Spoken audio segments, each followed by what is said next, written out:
so sweet. I've been away for 22 hours. I moved into Deloge Estates in early December, 5 short weeks before the postcards arrived in my neighbors' mailboxes. We purchased a historic 1840s home from its founders. His wife is buried on Diamond Farms. Seeking a rural lifestyle surrounded by quiet neighbors, farms, and specifically the Shaw Nature Reserve is what drew us out to Franklin County. I fell in love with the rolling hills and quiet meadows surrounding our new home, and enjoyed the views from my bedroom of Diamond Farms with the cows roaming in the pastures. Now we are faced with 100-foot tall buildings, the destruction of over 300 acres of meadow and woodlands, an industrial park in our backyards. Not only are we losing those peaceful rural views, but our environment, lifestyle, and nature reserve are all at risk. A point no one is bringing up that I would like to focus on is evidenced by the testimony provided by applicant's attorney on January 20th, 2026, which is found on page 165 of those meeting minutes, in which that attorney states that the purpose of their rezoning request was to construct a data center, and then request that the commission table both those applications at the same length of the regulations tabling. From their own sworn statements, following being sworn in, this application always was to rezone to a data center. Yet when we review the paperwork of the application, nowhere in it does it say data center. In fact, they rely on the application emphasizing commercial usage during traffic to their location, emphasizing 60,000 vehicles daily, and hinging on MoDOT's proposed expansion. The sheer fraud and misrepresentation of this application alone should be grounds for denial. Article 4 of your Franklin County Unified Land Use Regulations in part recommends that applicants making material misrepresentations in their application are subject to revocation permits and a barring of reconsideration for the same request in the future. Following that logic, this application should not receive a rezoning or a permit in the first place, and we ask you to follow those duties to deny this rezoning application. Additionally, this request for a data center, which was hidden from you and us, is frankly not a current allowable land use under the present regulations, hence the zoning being moot. The applicant attempted to divert the attentions to the proposed future land use map guidance across the industrial highways rather than focus on the fact that Diamond Farms is surrounded by homes, farmland, and nature reserve, is catty-corner to an elementary school, and contains the cemetery of one of our founding families. By misrepresenting the future land use map, falsely combining 74 acres of industrial use with the overwhelming 477 acres of commercial in their statements, and attempting to negate the 93 acres of non-urban future land use recommendation. This fraud should result in a denial as the guidance recommends in Article 4. A note on the promises of data centers that this project, while attempting to benefit the local residents and areas and take into considerations, these are not representative of the data centers that will come into this area. And they're simple promises. They can be pretty words until they are in writing, and the regulations you need to consider with time and diligence. They will not be binding. Thank you.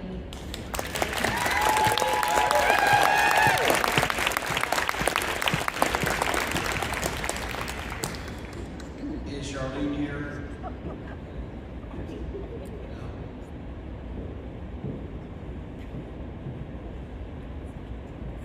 Elizabeth Bennett.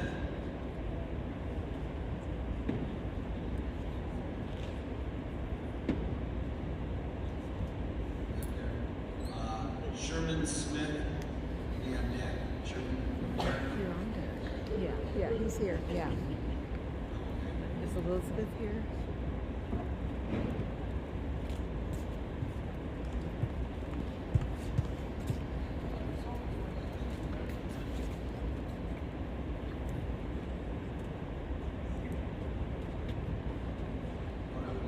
Elizabeth, we're going to put you on deck. See you coming. You'll be next. Go ahead, sir. I'm here tonight to formally propose the rezoning of Sir. Need to get a little closer to the mic and see what Oh, we're going okay. I don't know. I was going to AI data center. We are told this is progress. We are told this is economic development. But we must ask progress for whom? This rezoning isn't about local growth. It's about $1 trillion industry looking for the path of least resistance to tap into our power grid and our land while offering almost nothing in return to the people who actually live here. Let's look at the facts. Hyperscale data centers are essentially massive heavy industrial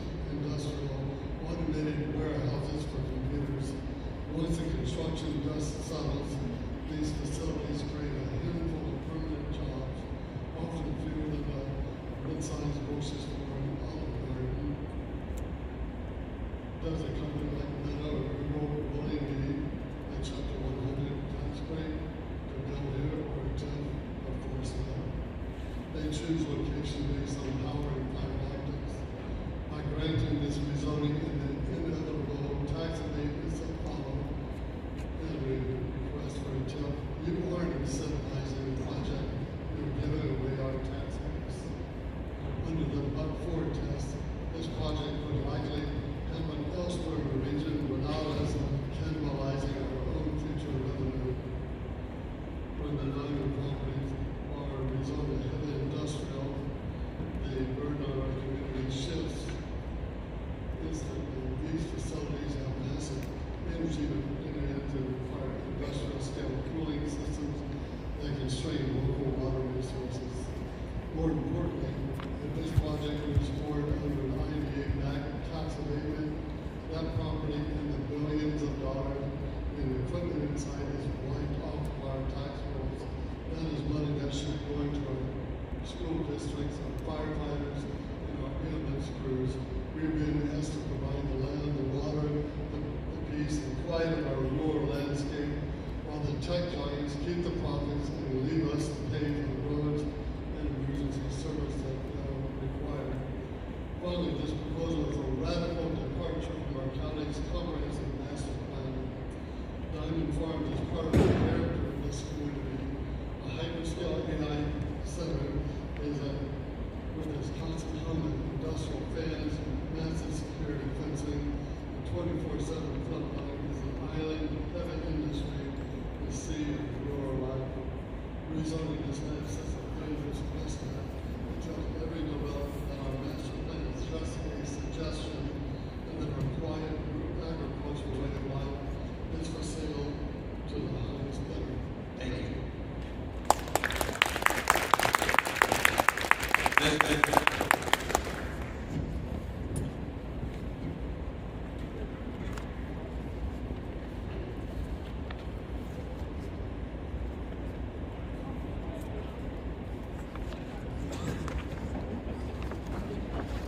What? Yeah, but your voice. I have written testimony. is so weak sometimes. Yeah.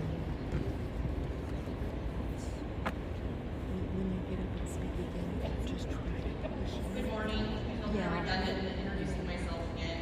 I am Elizabeth Alley Bennett of Robertson, Missouri. I'm here today to express my strong opposition to the proposed data campus development at Diamond Farms and ask that you deny the rezoning request. And I can go off on here. No one's mentioned Grayling Farms.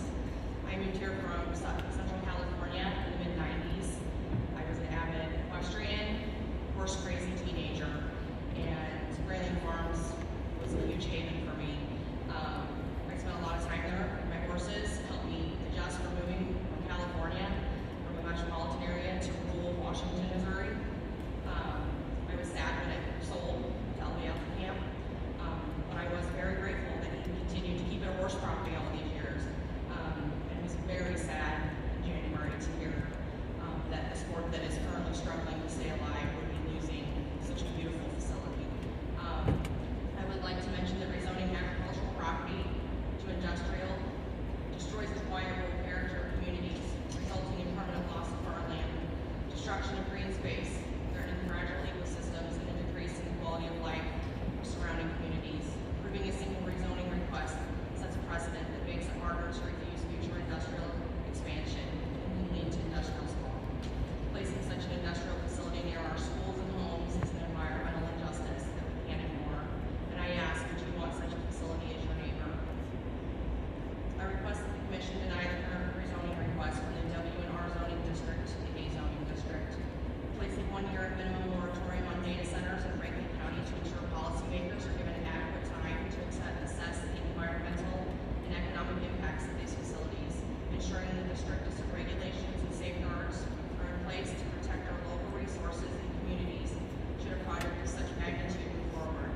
This moratorium will allow the county to observe and learn what other communities have done both successfully and unsuccessfully to protect their communities, resources, and local environment. Also require a decommissioning plan bond and require an independent health impact assessment that will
Weber here?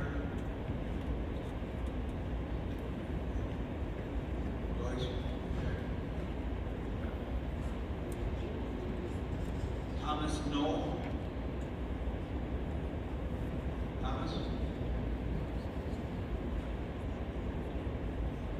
James Boyle? James Boyle here?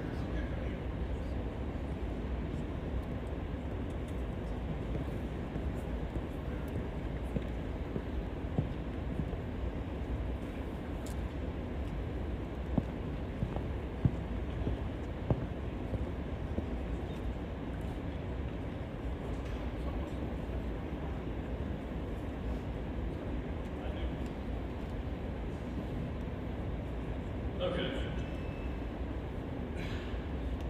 What specific type of tax will they pay? They keep saying all this tax money's going to come in, and we're talking about tax money. Is this a property tax? Is this a sales tax? What kind of tax is it? When I go to the store and I buy a sandwich, I pay a sales tax, right? They won't specify what kind of tax this is because they're not going to be paying taxes. I think that's pretty obvious. My understanding about Provident is that, I don't know which one, but one of the guys from Provident was associated with Blackstone, which my understanding is they own BlackRock. Those are the companies why your kids can't buy houses. That is their business practice. So I don't think doing business with them is a good idea. One of the other things that I noticed is they don't want houses to be built. I'm not necessarily against all kinds of development, but I find it particularly interesting that part of their argument is we want these things here, these data centers here, but we don't want houses because that brings children and families, and that's hard on the roads. And the worst thing we could possibly have is houses and families. There's a really interesting concept here. Anti-humanism, they hate humans. We are the carbon they want to reduce. I don't know if anyone's ever come across that before. Every day in the US, 41 farms are closed or absorbed. That's not good. Where are we going to get our food from? Are we going to get all our food from China? Right? Because if the argument is we need to have these data centers in the US, national security, whatever, first off, I don't believe that because the companies that use data centers are wildly corrupt. But I think food production is a little bit more important than cat AI videos. We don't need that. That's junk. That's trash. Throw that in the trash. Yes. There was a battery fire down in Fredericktown, Missouri, about 6 or 7 months ago. Neither of the developers have talked about the amount of lithium-ion battery backup systems will be in these buildings. If we're going to talk about pollution, we need to talk about lithium-ion battery fires. How many batteries are going to be in each building? The facility in Fredericktown was a recycling center for batteries. It's a fraction of the size of one of these buildings, and people in Fredericktown had to evacuate up to 7 miles away. People closer had to shelter in place. Every kid that goes to school anywhere around here is going to get sent home with a shelter-in-place or evacuation order as part of a safety plan. Think about that. I can't imagine worse PR than that. And that's just the PR aspect of it. What if it does catch on fire? Thank you. Yeah.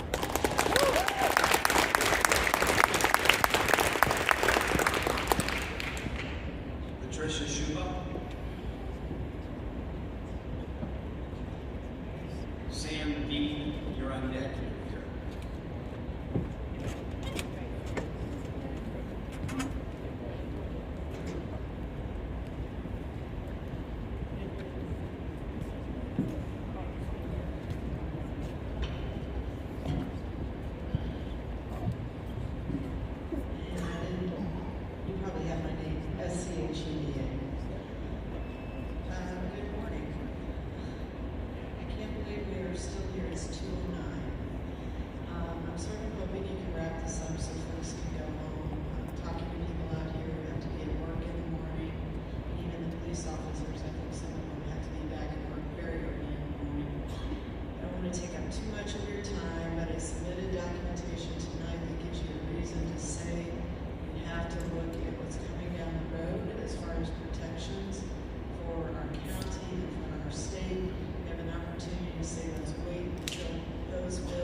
that's reasonable. I did want to say specific to this site, I've heard some things tonight about the impacts of sound and not to worry about sound. And then some of you went on a field trip to Altoona and we're measuring the noise outside of that plant. I think it was already established plants are built in different ways, use different technology. When someone says to me they're just looking at ambient noise, that's not enough. We have a physician who's joined your ranks, and I think he could probably say a few things about that. The types of noises that can affect the inner ear, affect the functioning of the brain. So maybe make sure in whatever regulations we have, if we go forward with this, that they have to do continuous monitoring for those different types of decibel types. And that was referred to earlier in testimony tonight, that there are multiple, that low sort of hum that you don't hear, that you maybe feel. So standing outside the plant in Altoona, and you say, I don't hear any noise, you wouldn't. That's a different type of sound. Since it's 2 in the morning, I'm trying to remember what the other thing that I was going to say was. I think specific to the other case that if you hear tonight, I'm talking about water. This site says they're going to use closed loop. There's a lot of details there also, but those are not self-contained systems. They will leak. They will impact groundwater likely, and those are chemical-laden solutions that are used for that cooling.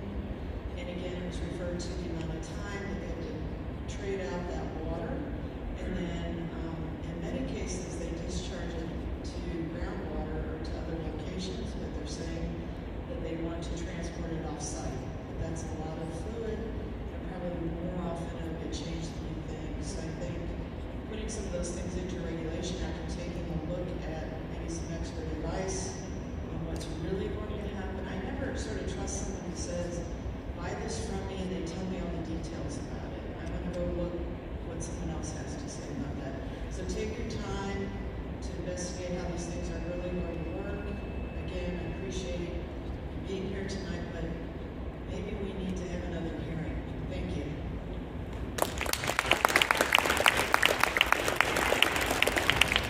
Sam B.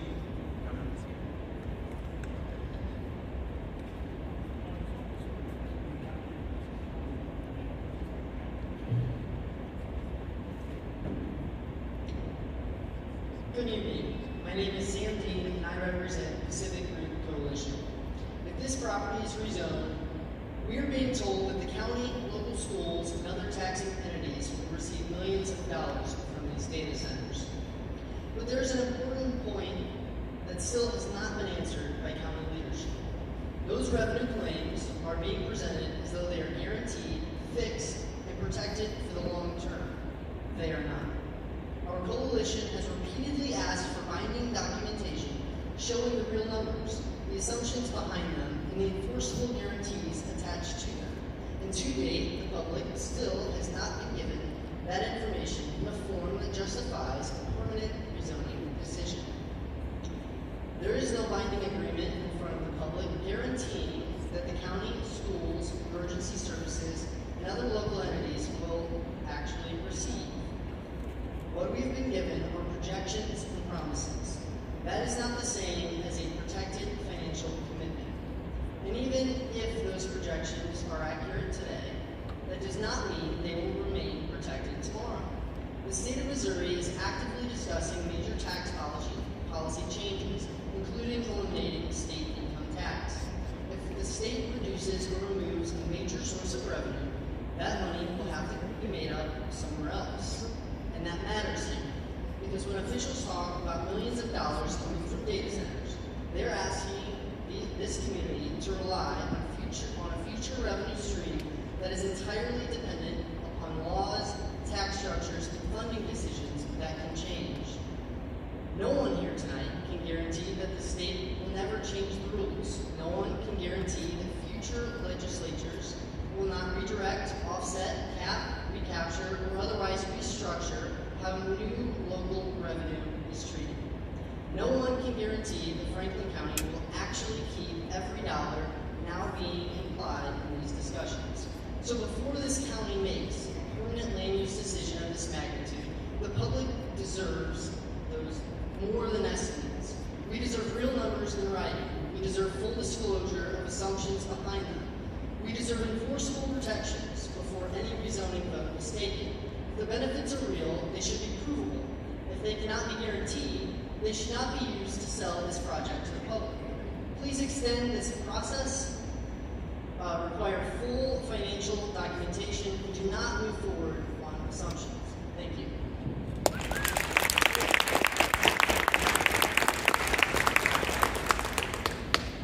Mark, next up.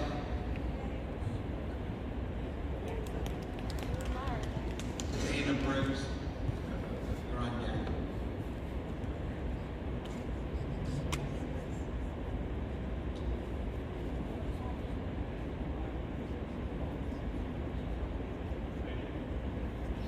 Mr. Chairman, I have documents for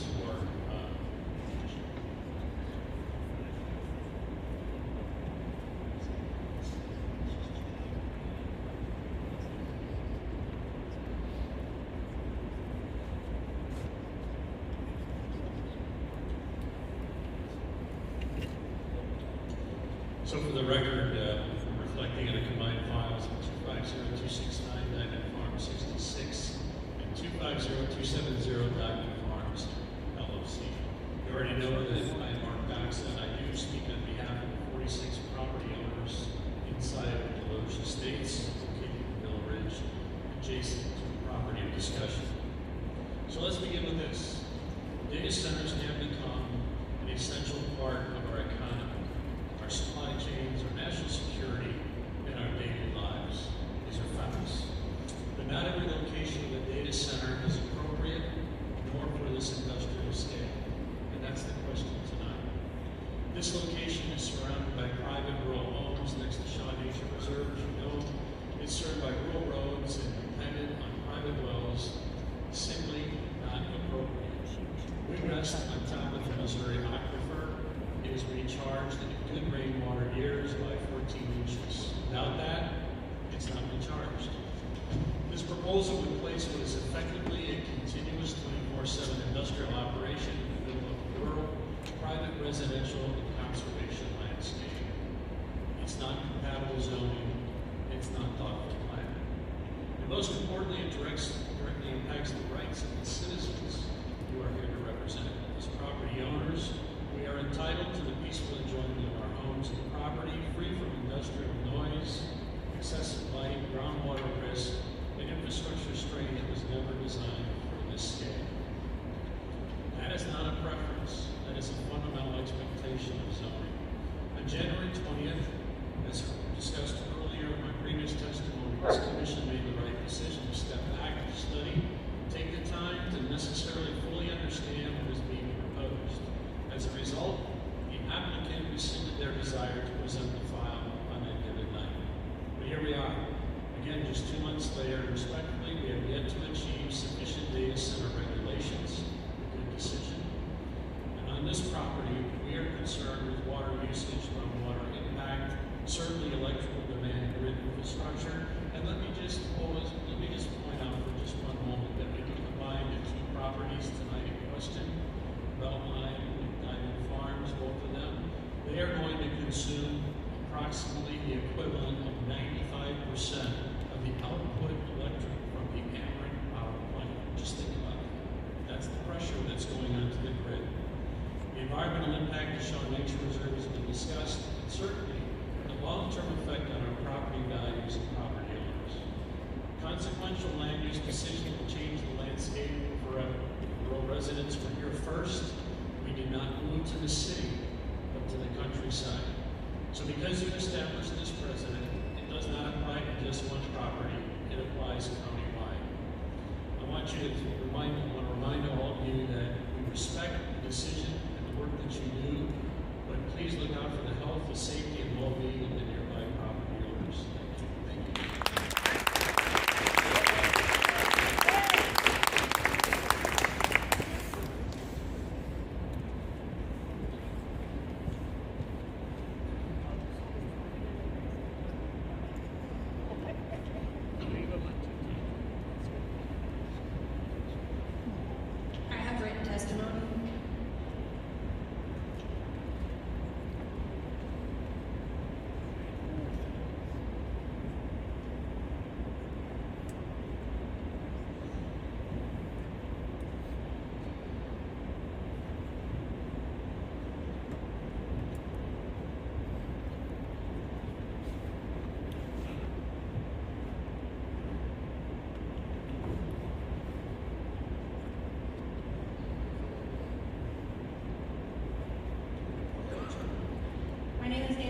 Grace. I live here in Union.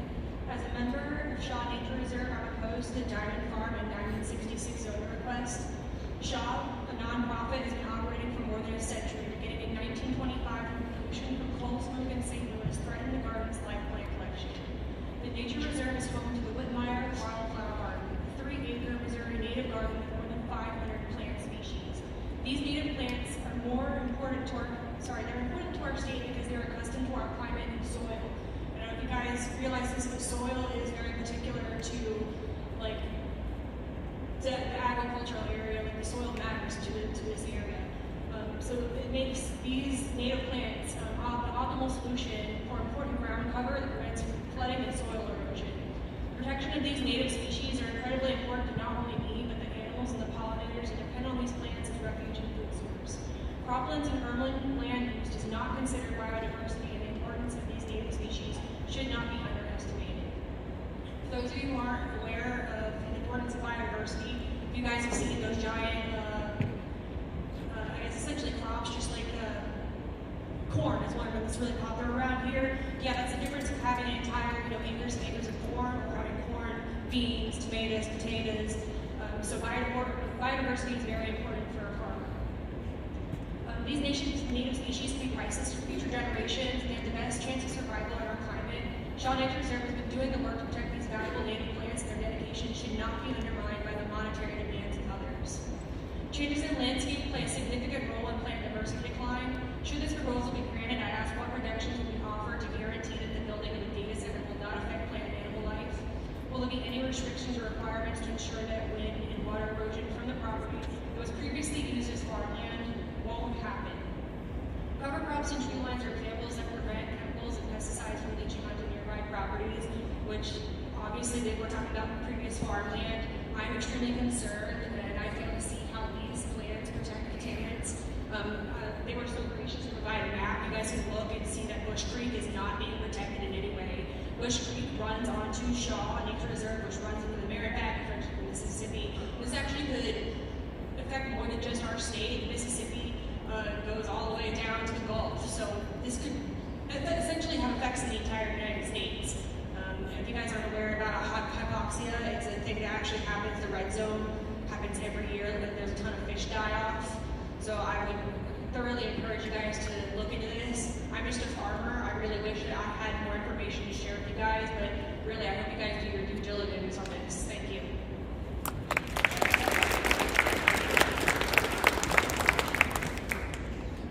And Hayden. Greg Helton, you're on deck.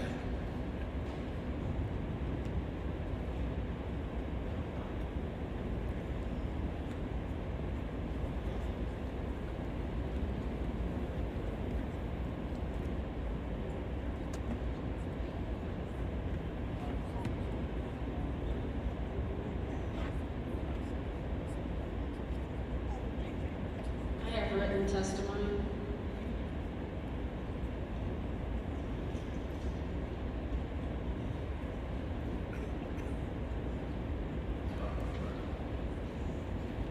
Okay, my name's Ann Hayden. I live outside of Pacific.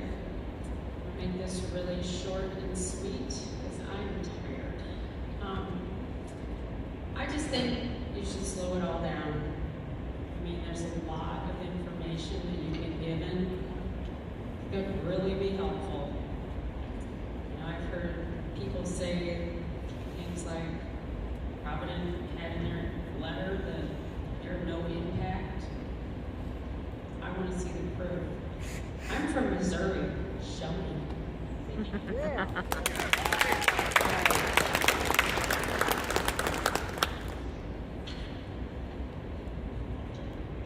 Greg Helton, here.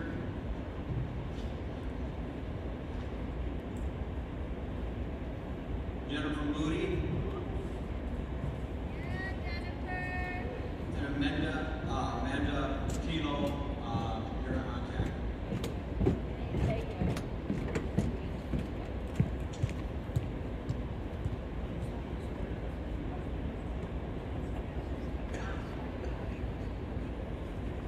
Good morning, everybody. I would like to start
Even more than the risk posed to the small plot of land I am stewarding, the Diamond Farm Hyperscale Data Center poses a great risk to the Shaw Nature Reserve.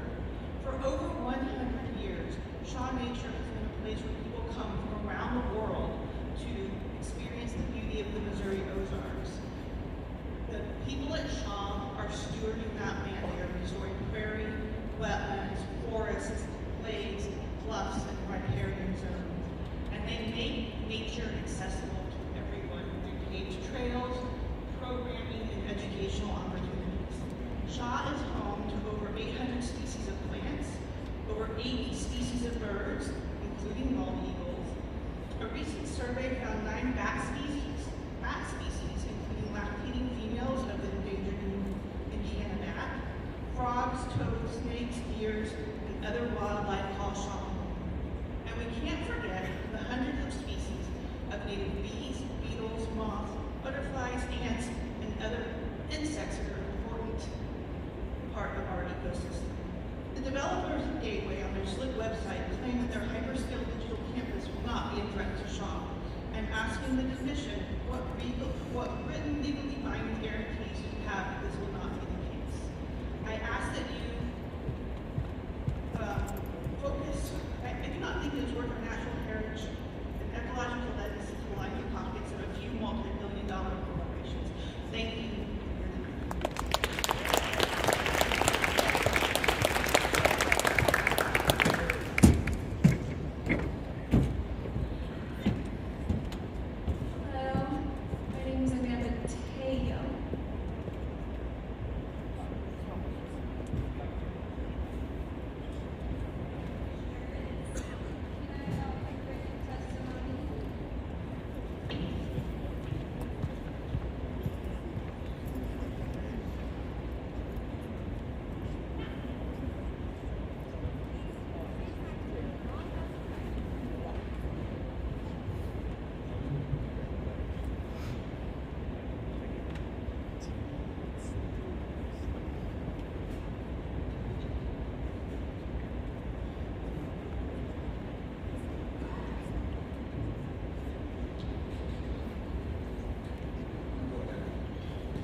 Sure where to start because we're here at almost 3 a.m. We have a doctor here who might be able to speak to sleep deprivation, but yet here we are pushing through so that you all can make a recommendation, which I think is actually insane because you have had people come up here and talk about the responsibility that you hold, and yet we are continuing a hearing without most of the people who are going to testify. Why? Because they had to go to bed. And that's for the ones who oppose and, that are against and also are for. Like, where are all the laborers? How to go to bed?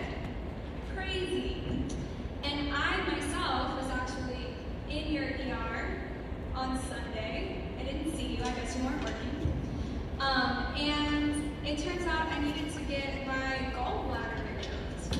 Guess who isn't getting their organs removed today? Me, because I'm here testifying. Watching this guy play word games for 7 hours and these other people say hollow things. So let's talk about what it looks like to have the tree lines, right, that are used as buffers. Has anyone seen that? Because we've actually had no conversation about what the buffer zone is going to look like. But if you're up for another field trip, I am very happy to take you to Champaign where there is a buffer and it's taking years to actually grow the trees for the buffer. So anyway, that hasn't been talked about at all, but so anyway, let's just continue on Provident. So none of us have seen a Provident data center in real life. None of us have spoken to anyone who lives near one. As a matter of fact, we can't even look on their website because all of the ones on their website are AI generated renderings instead of actual photographs of real facilities. Why are we even here? But anyway. So those are questions I would think would need to be answered. And what I'm imploring you all to do is to use discernment. Because if we think back to big tobacco in the 1950s, research was released claiming that cigarettes might not actually be that bad for you. But later we learned that much of that research was financed by cigarette companies themselves. And so the point is there's a lot of information in the world, a lot of it that contradicts your discernment matters. That's why your critical thinking skills matter. And it means asking hard questions like who benefits this, who's financing this information, and who is left out of the conversation. Because guess who's been left out of this conversation? Us, me, my parents, my kids. And so my mom will come up and she'll talk about how they live in a property that backs up to whatever the heck it is that Providence wants to put in. And it sucks, because we haven't been part of any of those conversations. So, all right, I'll give you back your 5 seconds. Can we all fucking go home,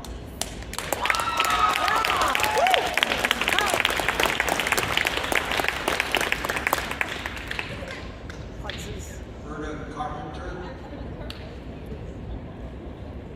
Andrew Knott. You're on the deck.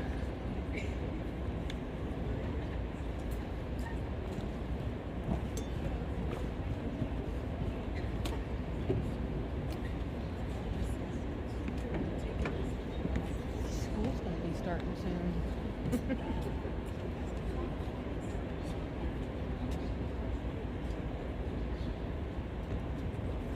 Yeah, I read it too. It's almost 3, isn't it? By the time we get done doing this, and the Maples go again. Kids will be back in school. I had written testimony for each of these. One of them, you'll see, is a setup. When we first heard that there would be a data center in our backyard, I didn't panic. I used my methodical methods and started looking for people that could tell me what it's like to live by a data center. And I found out to know. So you'll see what I did, and you'll learn about the people I have talked to there. And so it's a little bit different than just driving by. So that's one of them. The other was, I was going to talk about my family, as my daughter Amanda said, how her kids run in my yard and play in the creek and play hide and seek in the woods. And one of them had a duplicated esophagus when he was born. Took 6 weeks to figure out what was wrong. And once they clipped off the duplicated one, the doctor said he should be fine, but he could be very susceptible to respiratory illnesses. So that's a concern for us also. But what I really want to say is, in January when I was at the meeting, I heard people question 2 young men that wanted to open a diesel repair shop, and they were grilled with all kinds of questions. But we knew who they were. Today, we're asking to rezone land for a developer to put a data center in it. But they're not going to live there. There is somebody else in this picture, and if I can believe Dave Schatz, because around 11:15 today, he told me, well, we don't know who they are. So would we rezone a property for a big box store that some builder wanted to come in but couldn't tell you who was going to be in that store? No. What are we doing? Yep. We're taking one step, but jumping 2. And I don't think that's the proper way to handle this. We need the whole picture. That's it.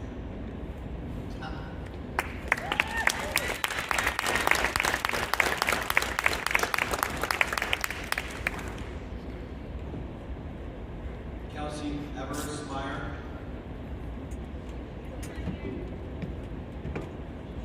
Not here. Michelle Benko. Michelle Benko.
They're named.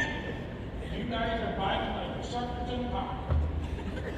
I don't understand why it takes this long for you guys to make a decision on this. I understand that, I got one question I know you can't answer.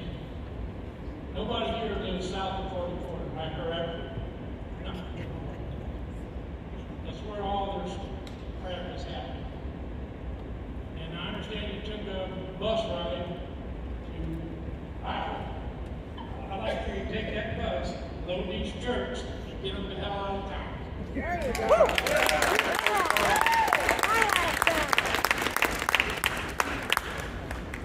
Death rail. Dean Steiger. Yeah, these are informational only. Dean?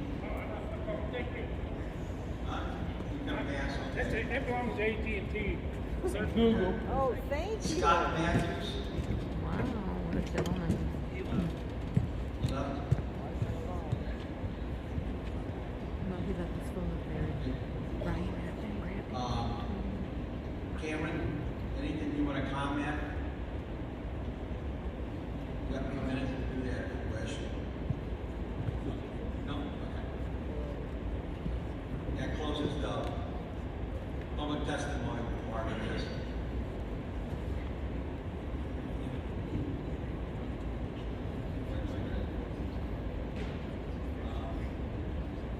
Chairman, will entertain a motion to move this to unfinished business. Mr. Chairman, I would make a motion that we move file 250269 to unfinished business. The other one will be another. Can I do them together? Okay.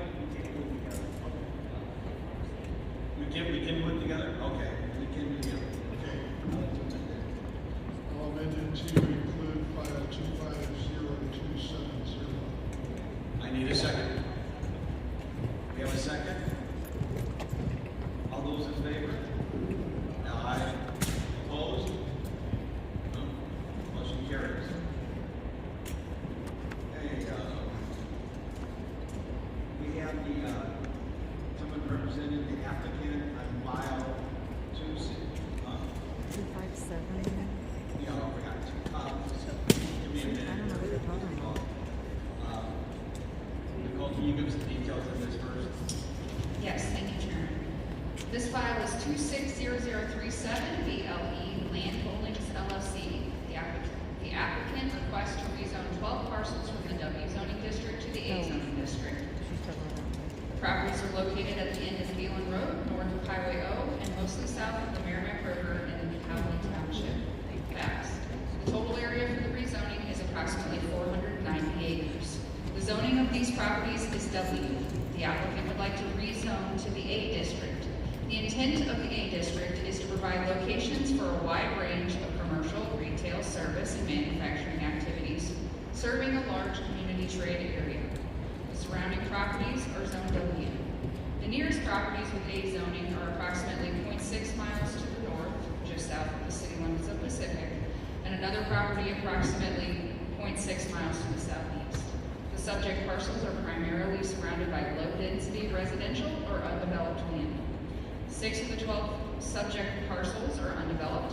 One parcel contains a barn, one parcel contains 9 outbuildings, one parcel contains a house built in 1935 and 5 outbuildings, one parcel contains a house built in 1958, one parcel contains an outbuilding, and one parcel contains an office/garage built in 1998 and an outbuilding. There is one intermittent stream that runs through the property, as well as at least one pond or lake. Part of the northeast area of the property is located within the floodplain. This property appears to have access to Phelan Road, which is county maintained, and Highway O, which is maintained by MoDOT. Staff comments. Rezonings are allowed in our regulations due to the ever-changing conditions that exist in the county and elsewhere. According to Article 14, Section 321, any such change must promote the health, safety, morals, comfort, and general welfare of Franklin County by conserving and protecting property and building values, by securing the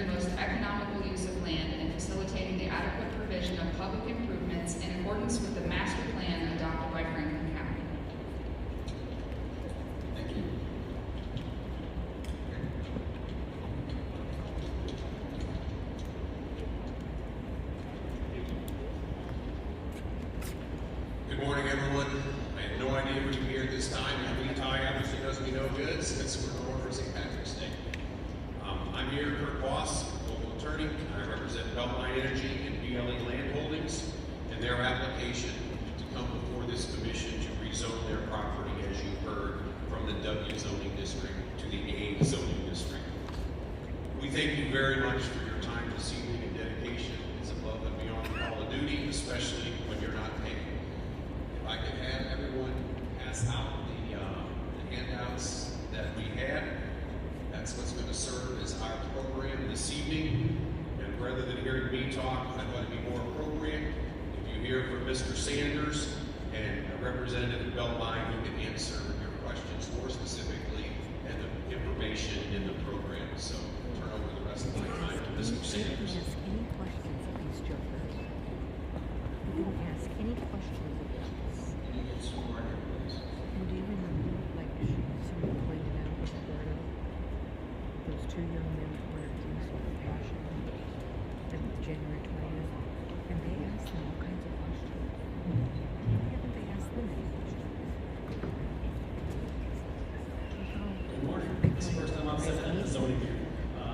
Appreciate your endurance. I've been here for a long time, so I'm going to do my best to keep this short. A lot of the crowd here tonight. Endurance, party folk here in Missouri. Great place to be if you're an employer and hire a lot of people. So, as you heard, Beltline Energy is requesting rezoning to the A zoning district. The project site is outlined in purple in the handout that we gave to you. And as you'll notice, there is a parcel of A zone land half a mile to the north and a parcel of A zone land half a mile to the south. Our project exists in a zoning pocket in between two precedents for A. The project site is adjacent to the City of Pacific Industrial Area and the City of Pacific's wastewater treatment plant. Our project footprint is uniquely well suited to align with the existing character of the area, support the infrastructure needs of the project, and meet the proposed data center regulations for Franklin. Moving on to the next page. Again, focusing on the position of the project. We are in close proximity to the City of Pacific's wastewater treatment facility and the industrial area of the state. We're also, very importantly, located along the Ameren's electric transmission infrastructure. These data center projects cannot exist without access to the 3.5 kV lines. Multiple points of egress along Highway O, and all critical infrastructure needed to support our project exists in proximity. We are a large tract capable of accommodating the data center and the data center setbacks as required by Franklin County. Moving on to the next page. I'm moving as quickly as possible, given that it's modern data centers must be near high voltage transmission lines. Ameren's transmission corridors are primarily in the northeast part of the county, and to meet rigorous county data center standards, a large footprint is necessary to support an insular campus that directs the noise inward instead of outward. Current A and G zoning districts comprise a small part of the county. Most areas are not conducive to data center development.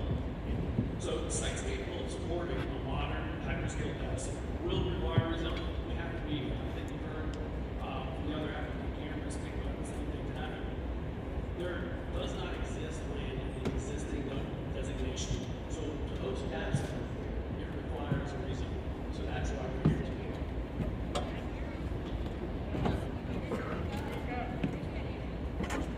Moving on to the next page. We're addressing the setbacks. Over 40% of our project site is outside the buildable area. And the setbacks are absolutely necessary and imperative to protect the community. So you need a large tract in order to accommodate the setbacks that are being imposed by Franklin County. 40% of our project site is outside the buildable area.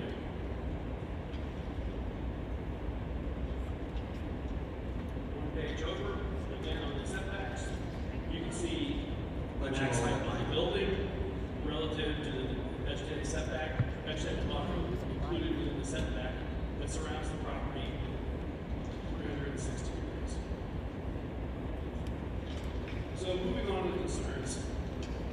Beltline has spent an enormous amount of time transcribing, listening, and recording and understanding the concerns of the community. There's been roughly 850 individual comments that we submitted across multiple public hearings, coalition group podcasts, community meetings, documents that have been published on Facebook groups. All the 870 comments, we distilled those down. There's roughly 130 individuals that have showed up to speak at these hearings, some for, some against. And of those 890 categories, we distilled things down to 10 primary concerns, of which we'll address them right now. So the primary concern of this community is water. The text has been introduced by Franklin County. Speak up!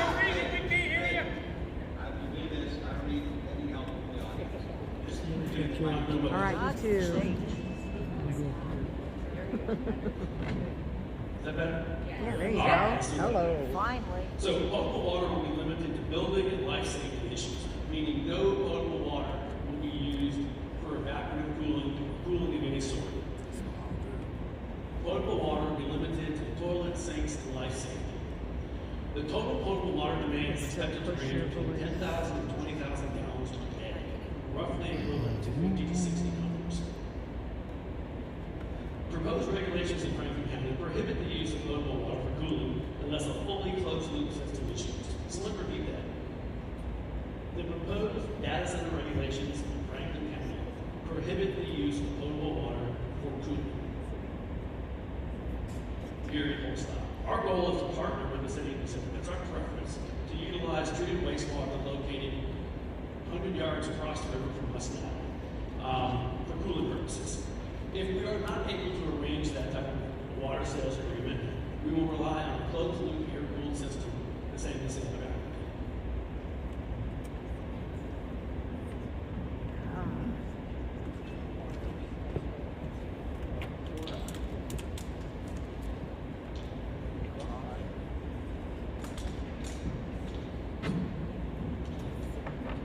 Sorry about that. So moving on to electric rates. We've heard a lot of talk about upward pressure on rates. The Missouri PSC approved Ameren's Missouri Large Load Rate Plan in 2025 to manage users with large electricity demands like data centers and to avoid impact on other existing rate payers. Data centers must pay for their own electrical infrastructure and take service at the high voltage transmission levels and pay for it to be brought down to a suitable transmission level or distribution level for consumption. We are obligated to enter into a 12-year service agreement with Ameren, and that allows the utility to plan upgrades and maintain reliability and protect existing ratepayers from upward pressure. Included in the large load rate plan, passed in 2025, is a revenue sharing mechanism, meaning that if enough large load customers come onto the grid and the benefits exceed the service costs, there will be revenue shared with the existing ratepayers. So these large data centers that are coming onto the Ameren grid have the potential to put downward pressure on rates.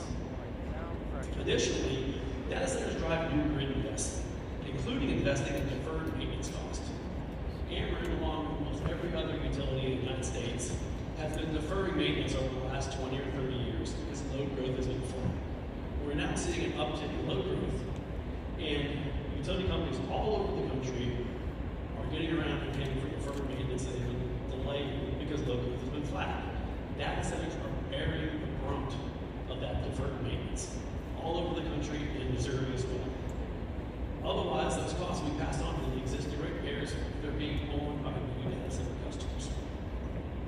Moving on to the next page. Sound.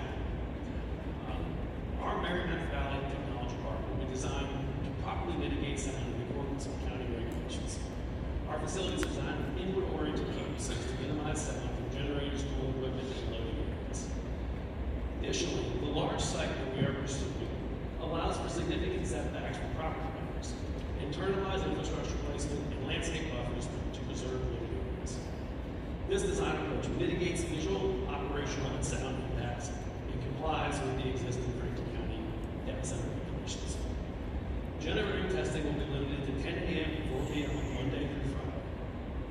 this next part's important. Currently, we have a thoughtful text amendment that addresses SAP, but it's unquantifiable. It references a vague ambient notice. In order to avoid disputes and headaches in the future, this really needs to be quantifiable. We can't have subjective ambient as a threshold because ambient noise can change from day to day, hour to hour. So we would respectfully ask you to consider quantifying the decibel levels. 60 during daylight hours and 50 at night is aggressive on a national level and adequately and appropriately protects the citizens of Franklin County. Turning the page, touch on economic development for a lot of that tonight. Our proposed facility is roughly $17 billion private capital investment in Franklin County. I'll say that again, $17 billion in private capital investment in Franklin County. We're going to generate roughly 1,700 to 2,700 high-paid jobs during the construction period, which will last roughly 7 to 8 years. We have a 6-year ramping schedule with AMP, and they give us the slow, steady increase in megawatts over time, over a 6-year period, so they can protect existing ratepayers. And that leads to a long, extended construction period, and maximizes the economic benefit of the construction project. Once finished, we'll have 16 to 17 buildings that roughly hire 30 people per building, so we're estimating 510 high-scale, high-tech new jobs in Franklin County. 510. By our count, that puts us the 3rd or 4th largest employer in the county. Data centers expand the tax base and allow the community to achieve development objectives earlier than otherwise possible, contemplated in the comprehensive plan. Data centers create limited demand on municipal services because, relative to the $17 billion investment, we employ a small workforce, 510 employees. Doesn't sound small, 510 is a big number, but relative to the $17 billion investment that we're making, 510 is a relatively small number. We generate limited daily traffic, and we operate within secure campuses. And we put downward pressure on Franklin County tax rates. With us in your community, the citizens in this room, the Franklin County residents will be taxed less, or could be taxed less, if the county commission chooses to lower taxes. But with this revenue, they have that option. Tax revenue growth directly impacts local tax entities. This will impact schools, libraries, public safety, police, fire, EMT, transportation, infrastructure, and the general Franklin County tax base. Important to note, fire. We've heard a lot about fire. We've met with Chief Sajorn at the fire station. We've talked about the needs of our facility, the personal protection equipment they would need to respond to an emergency in our facility. And they are a tremendous resource for this community. They have given us 100% assurance that they were here tonight that said safe, that they are prepared and capable of servicing a facility of this sort. There is some new equipment that they will need, and the projects have made a commitment to them that we will cover any new personal protective equipment, trucks, ladder trucks, fire equipment needed to appropriately protect our facility in the case of an emergency.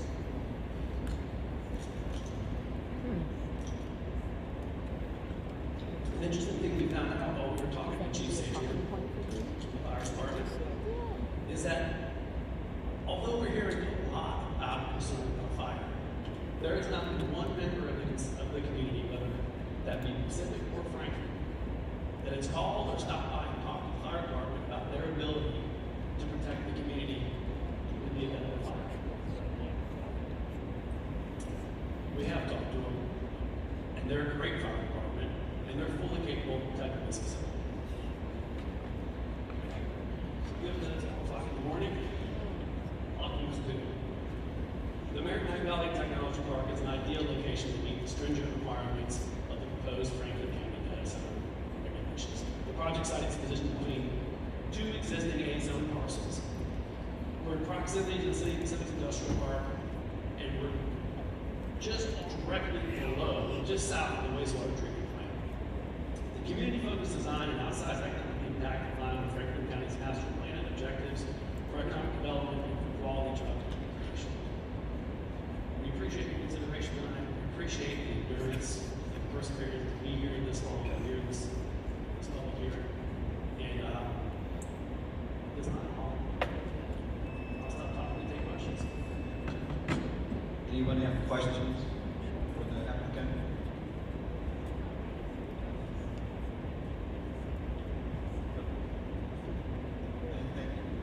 Thank you very much for your consideration.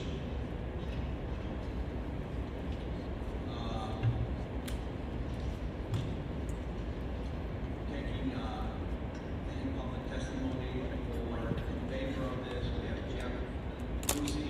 Is Jeff here? Taking up. Okay. Move to testimony in opposition to the file. William Rombach. William Rombach here.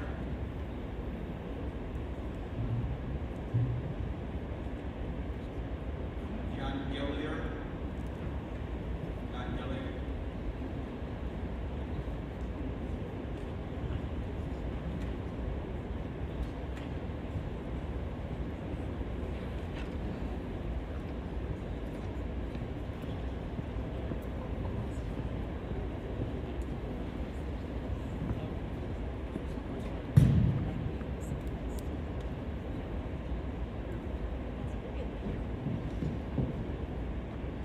Ladies and gentlemen of the commission, thank you. I'll be very short. I know we're all very tired.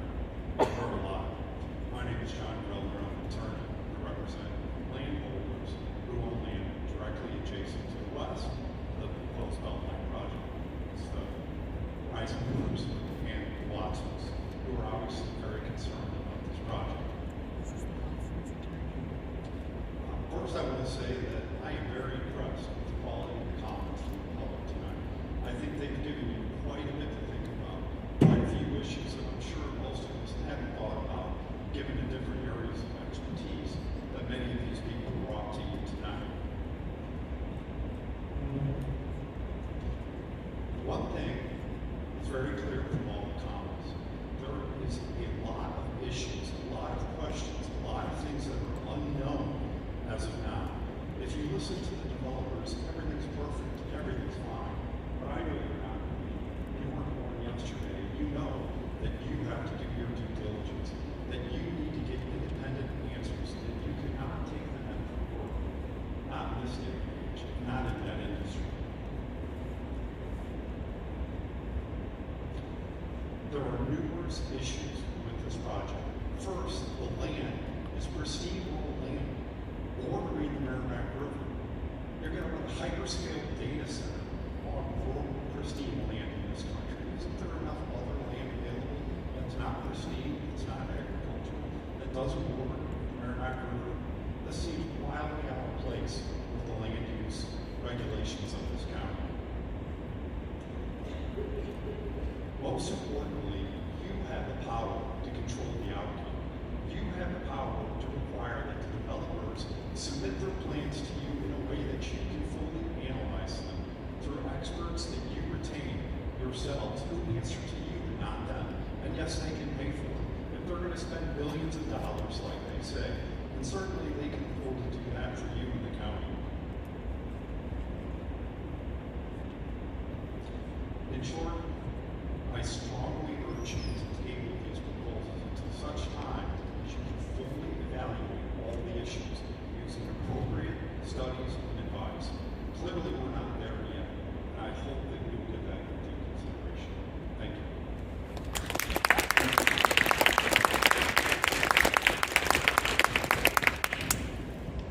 Carol Strunk. April Rising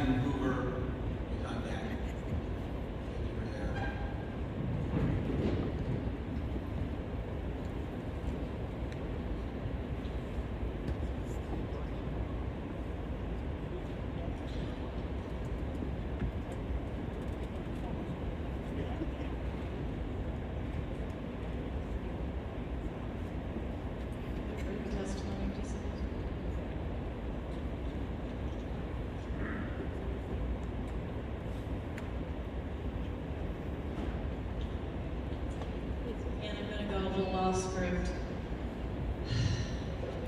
Not too long ago, Beltline was bargaining with the City of Pacific officials and residents to become part of their community and build a data center. They asked the hard questions. They asked for money to do some studies to make sure this was right for their city. And what happened? Here we are. They decided to run Franklin County, and I'm guessing it's because they thought Franklin County would be an easier target. Don't be afraid to ask the hard questions. If they can't answer them, if they can't put up money for studies to be done, then that's a big red flag. Again, I'm going to quote from the article from the stlmag.com. This is not a superficial backlash in one or two places.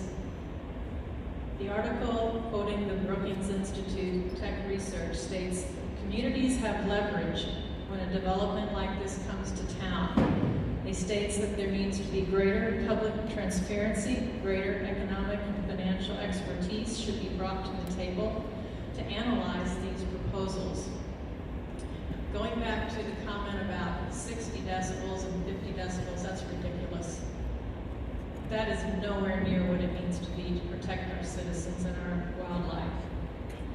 Personally, I think they targeted Franklin County because they thought they could push this through without us noticing. Show them that we are not easy targets. Vote no on the rezoning. And I want to quote from Ephesians. Put on the full armor of God so that you can take your stand against the devil's schemes. For our struggle is not against flesh and blood, but against the rulers, against the authorities, against the powers of this dark world, and against the spiritual forces of evil in the heavenly realms. Please, you are our first line of protection. We're counting on you to protect all of the citizens of Franklin County. Thank you.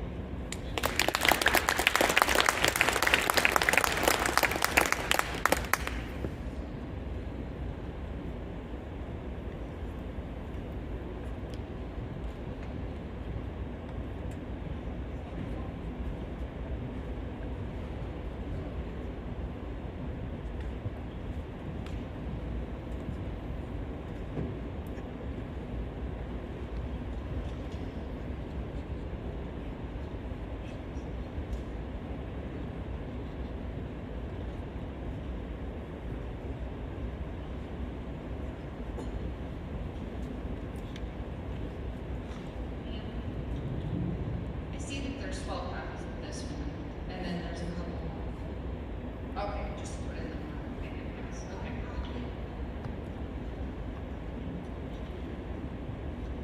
My name is April Kathy Rice Hoover. I'm against the rezoning of the agricultural area by McLaren's Farm. I'm going to tell you my story.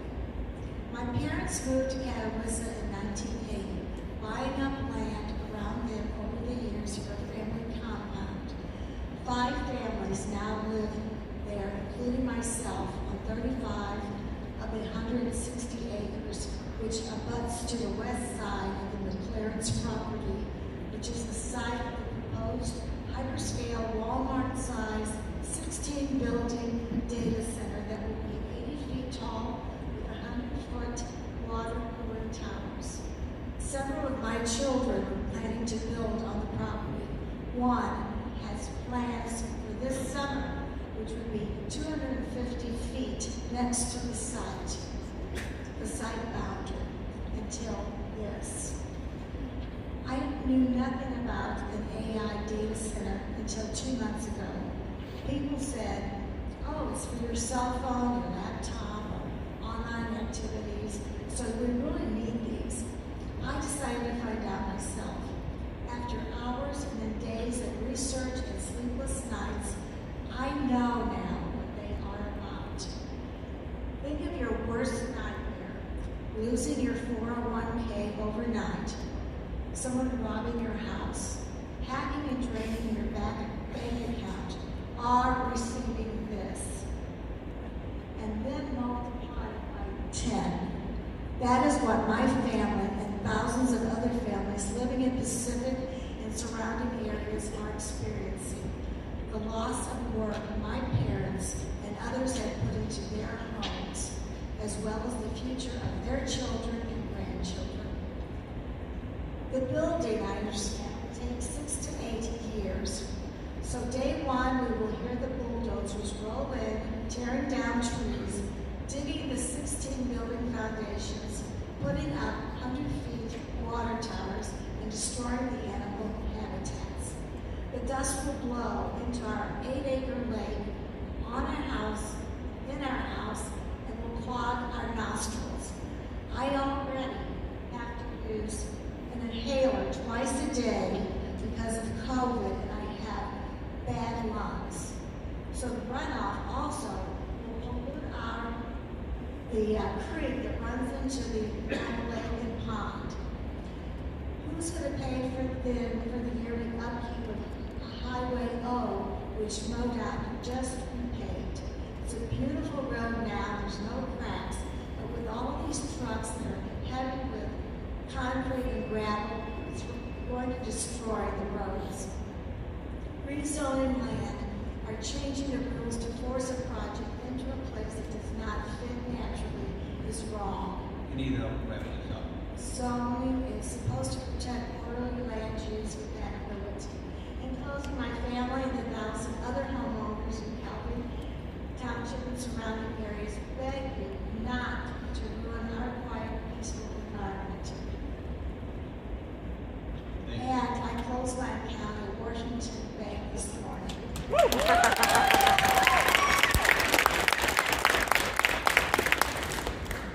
Megan Fitz. Megan, still here?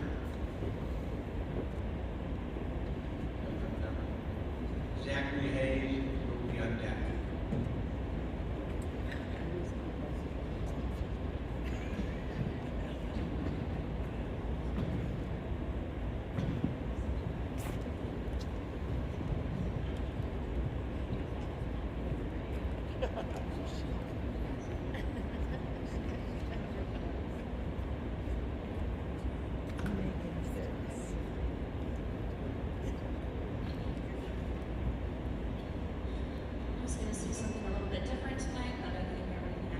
Closer to the mic, please. Yes.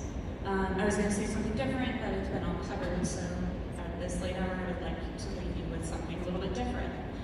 I do live in between both hyperscale data center properties, so this applies to all of the issues tonight. I can't compete with free. I've seen these images and essays all over the web, slices of our photos and data, brown, round, all look the same, sound the same as each other. Each one costs no less than 3 water bottles per generation, and a legacy of unwilling artists. I drink that per day, and I need to eat and sleep and breathe. But who would pay me money if they get what they want for free? For the cost of a prompt, destroyed trees, dirty air, polluted water, endangered species, chronic illnesses, disappearance of stars in the night sky, fights and no contact with family, damage to our food and the bees. Who would enjoy the sunshine when we can't breathe? But people don't like that I have the morals and capacity to say no. Because I am human, I am not a robot, I don't eat data. I am not a millionaire, I work for my existence. And I want to record that existence in marks on the surface, in paint and ink and written word. Things to pass on when we die, to live long past my legacy. But I can't compete with free, though it is much more expensive, as you can see. How sad is that for all the angry, lonely, hurting people around me? Thank you.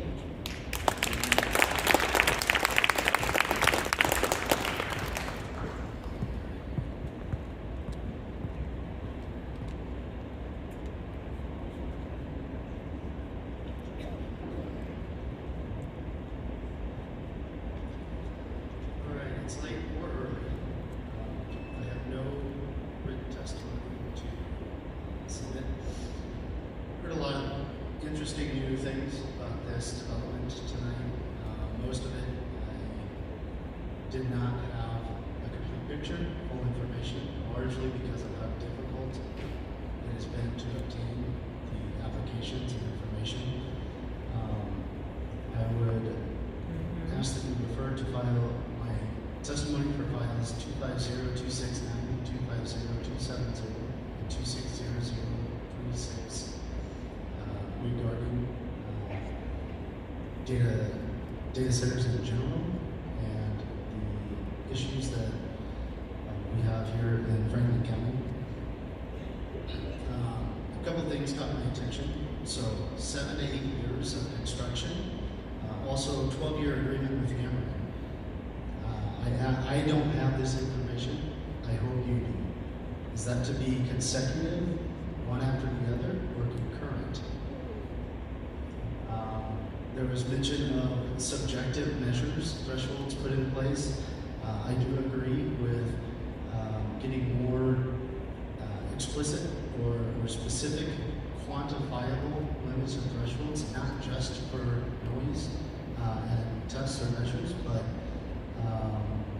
all other elements, air quality, water quality.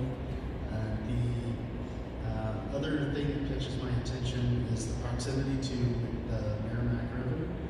Will the land development alter the floodplain, and how will that affect surrounding residents? I thank you.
I'm her prop.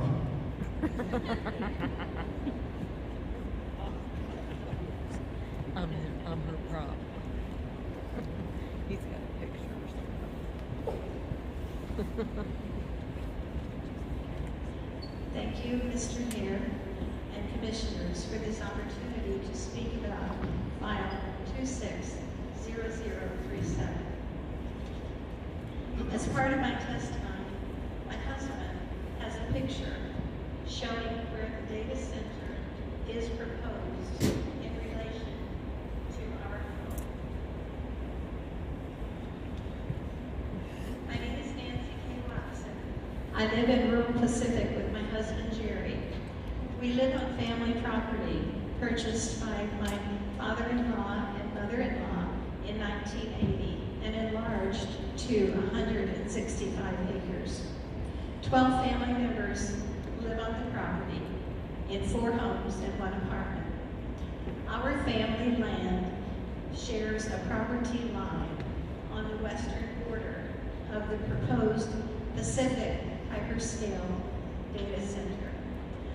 My comments concern BLE Land Holdings' request for a zoning change or an amendment of the McLaren properties from the W zoning district to the A zoning district.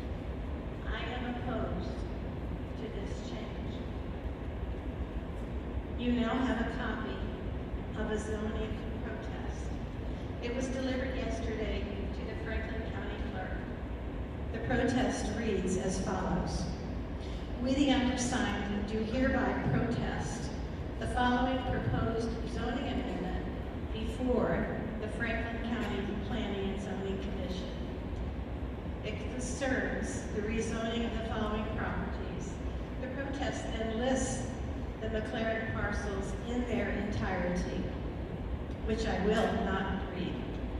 Please take notice that the undersigned, being the owners of at least 30% of the properties within an area of 1,000 feet of the left and or the rear of the frontage proposed to be altered, submit this petition as our protest against the proposed rezoning in accordance with the provisions of Section 64.875 of the revised statutes of Missouri.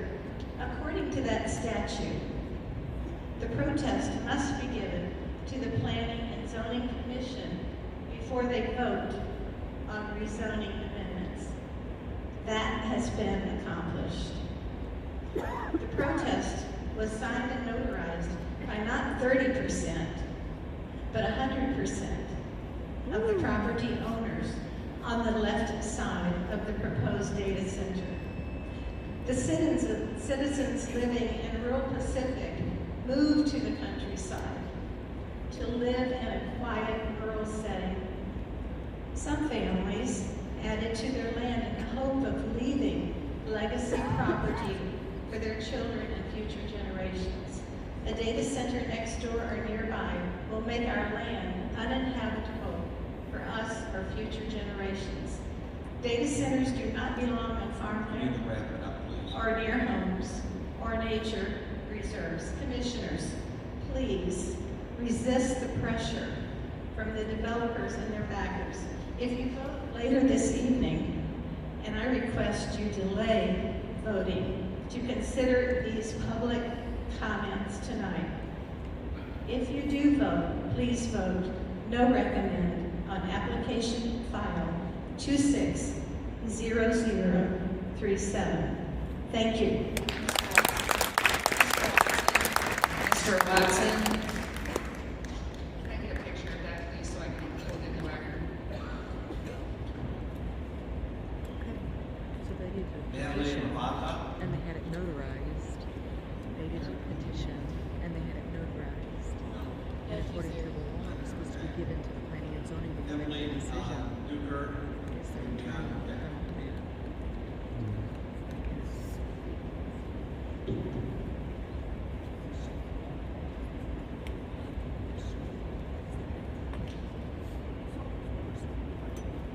Mhm. Yeah. And it's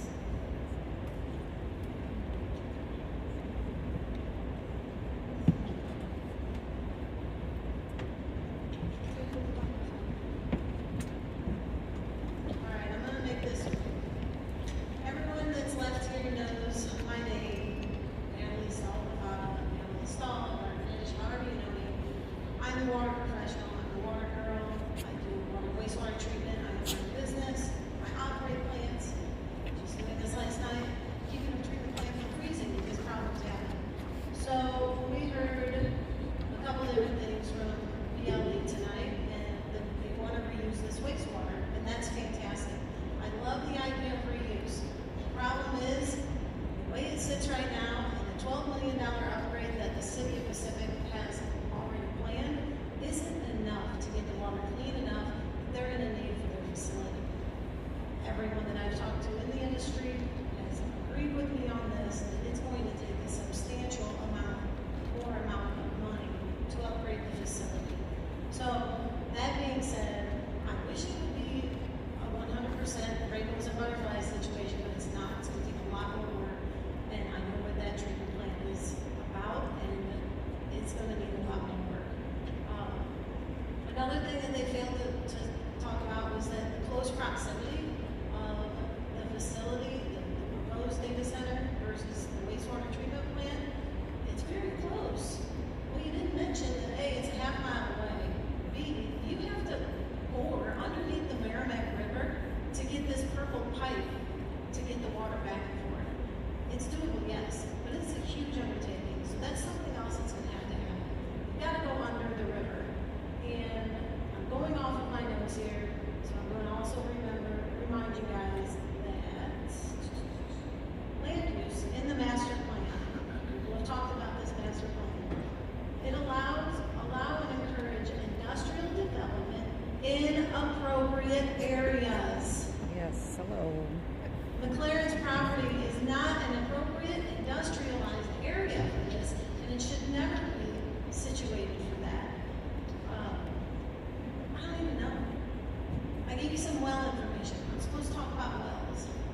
I'm gonna tell you right now, I'm gonna be pissed. If Public Water number 3 drills another well, I can see their water tower from my house. If they drill a well and it makes my well go dry and the people around me, because of the chronic depression and the way that these things work, who's going to help me? Who's going to be responsible for me? Because I don't pay a water bill because I'm not in the public water. Who's going to help me? Am I on my own? That's my question. Who's going to help us and the other community wells in the area that if they have murky water, dirty water, dry wells, if that happens, who am I going to? Who am I turning to? Because I don't think you all are going to be prepared for that kind of battle with me. I don't think you want that. Yeah. Nobody does. So, that's it.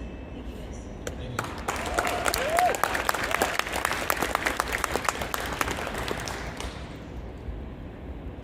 Is Emily here?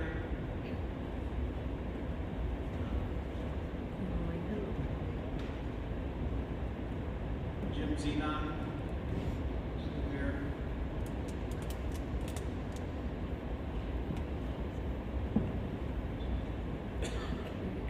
Renee Bollinger?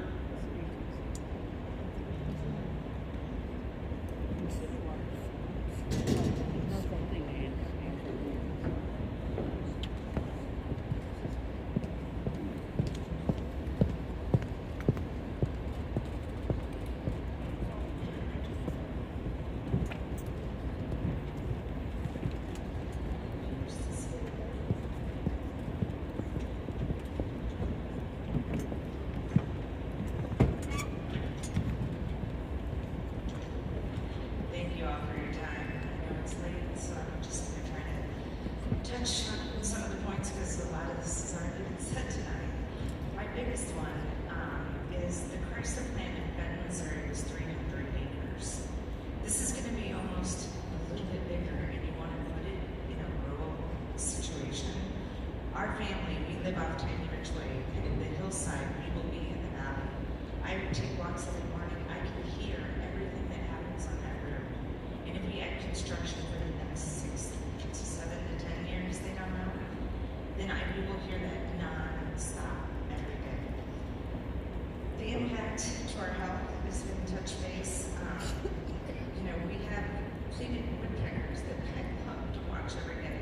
The owls, all of these things are going to be affected. They're going to be affected by the noise, the non-stop hum. The heat that's put off has been talked about, but also Beltline would.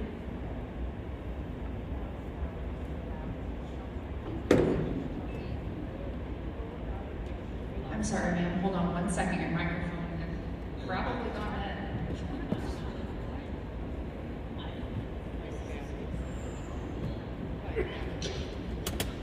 You can hear? Okay. Oh, it's fine. We can talk. Okay.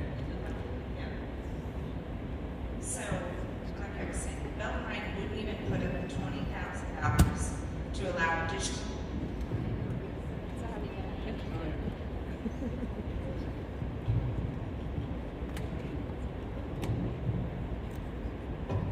Test.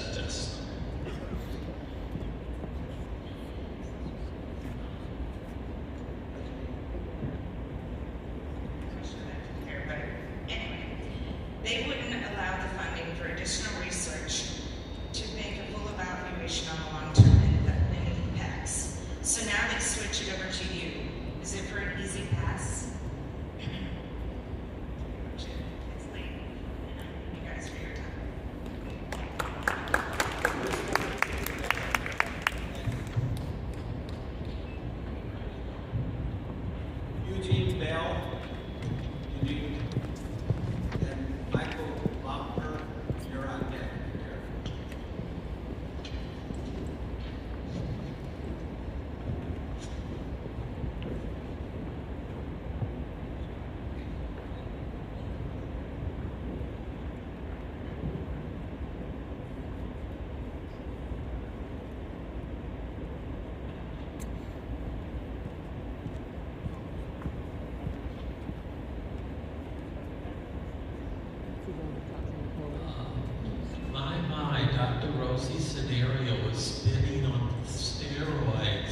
I was in the Pacific meeting, and I find it interesting that the number of jobs created, at least construction jobs, has jumped dramatically up from what it was going to be when it was presented in Pacific. I'm reminded that one of the uses for data centers is virtual reality. I think they live in virtual reality. I don't think they're in touch with real reality. I'm glad they're in touch with the fire department, but I think that's another issue because, as has been pointed out, they're on the banks of the Merrimack River on the opposite side from the fire department. And when the river floods, the road goes under. Hope it doesn't, there's no fire when the river's up.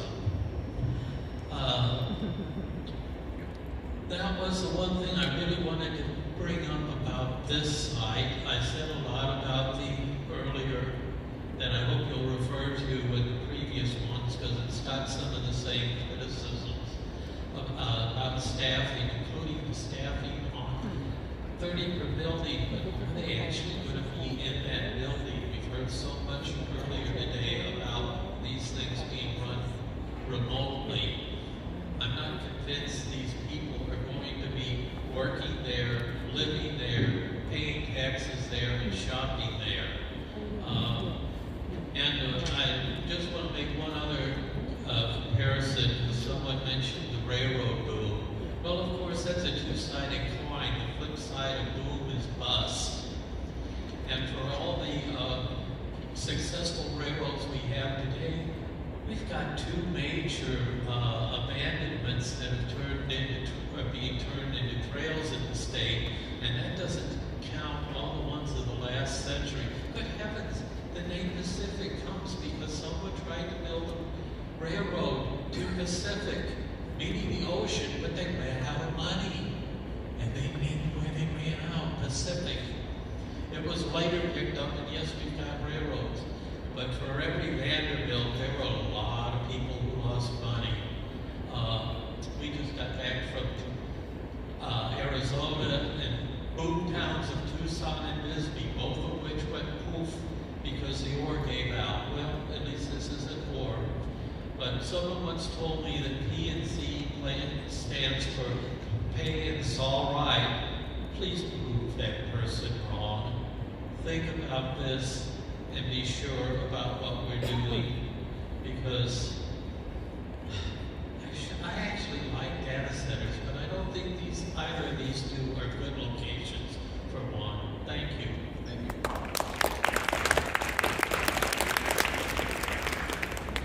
Is Michael Faulkner here?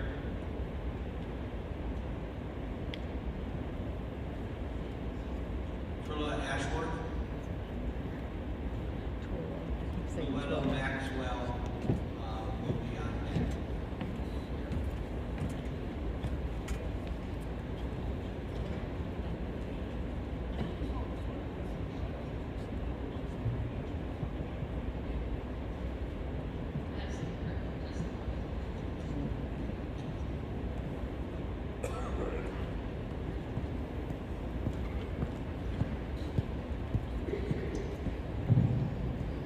My name is Twyla Ashworth.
protesting.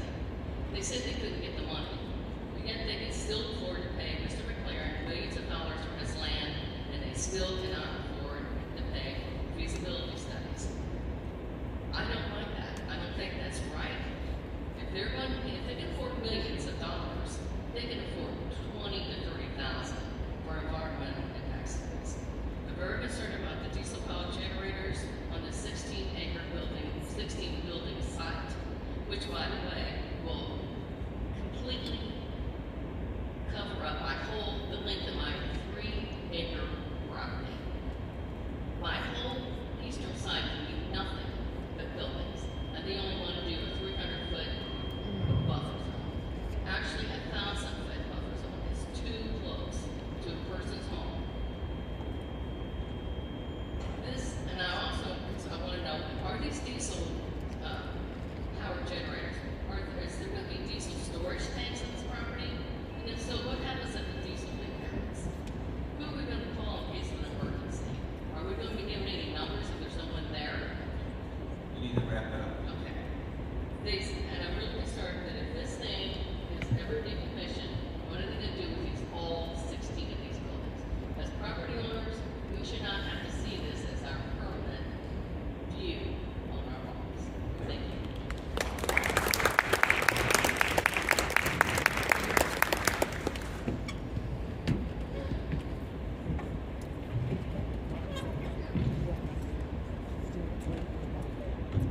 Yes.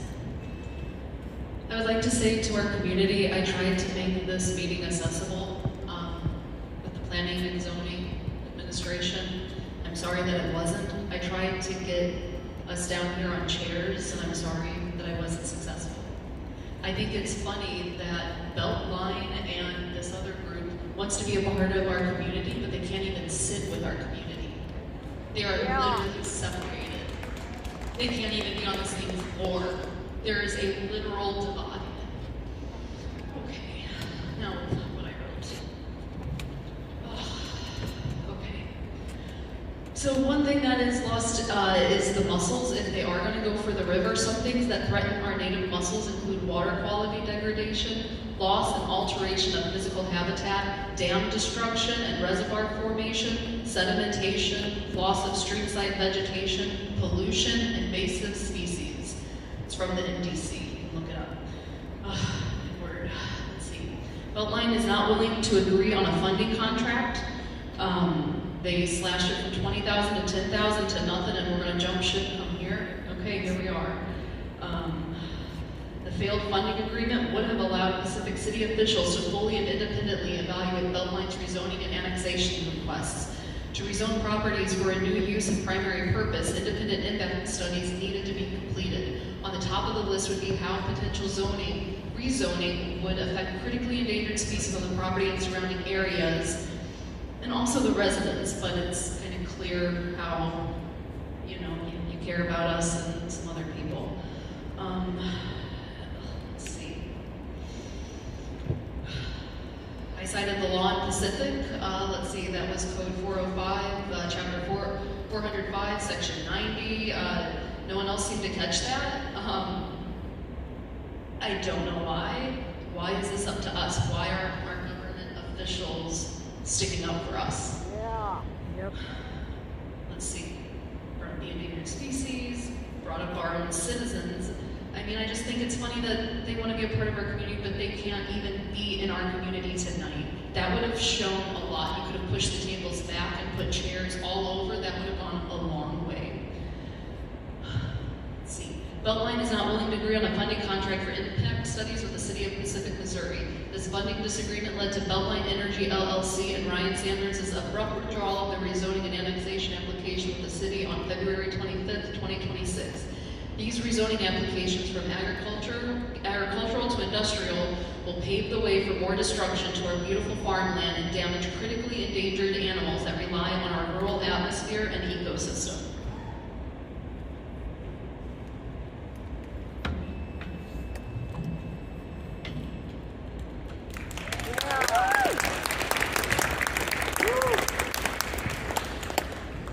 Speaking John true. Casey? John Casey still here?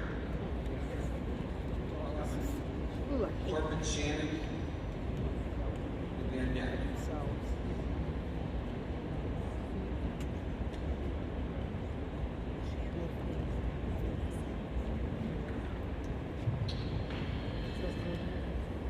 Okay, you guys all had this sent in or brought in 12 copies. I'll just go over a couple of things. It's the counter arguments to the justification for rezoning file 260037. One of theirs, they say, number 3, again, I'm not going to go over all this, but I already sent it to you guys. Future use according to the future land use map in comparison to proposed zoning. 14-year-old future land use map designates this as non-urban, and evolution does not justify override. The plan strategy 2 under land use objective 1 decreases density away from developed areas. This parcel is remote from urban infrastructure. It is not a transition, but a rural buffer. Proximity to Pacific's industrial park ignores Pacific's own rejection, withdrawal amid opposition, and staff concerns about incompatibility. The statements that the McLaren Farm property lies directly south of the City of Pacific's industrial park and is near established municipal infrastructure is misleading, as McLaren Farm is separated from both the industrial park and the municipal infrastructure by the Merrimack River. Of course, BLE knows this because, as their plan showed, to access the wastewater treatment facility, there was a bore under that very river. In the same way that in the statement that the McLaren Farm is adjacent to existing industrial development is similarly misleading, as there are no industrial zones south of the Merrimack River. All of the industrial zones are north of the Merrimack and away from the river. Also, I will point out that the City of Pacific's, is this me? That's static. The City of Pacific's own staff report on the McLaren property done by GPA outlines that this is not compatible with that area of the McLaren Farm. And I outlined that in my letter to you guys.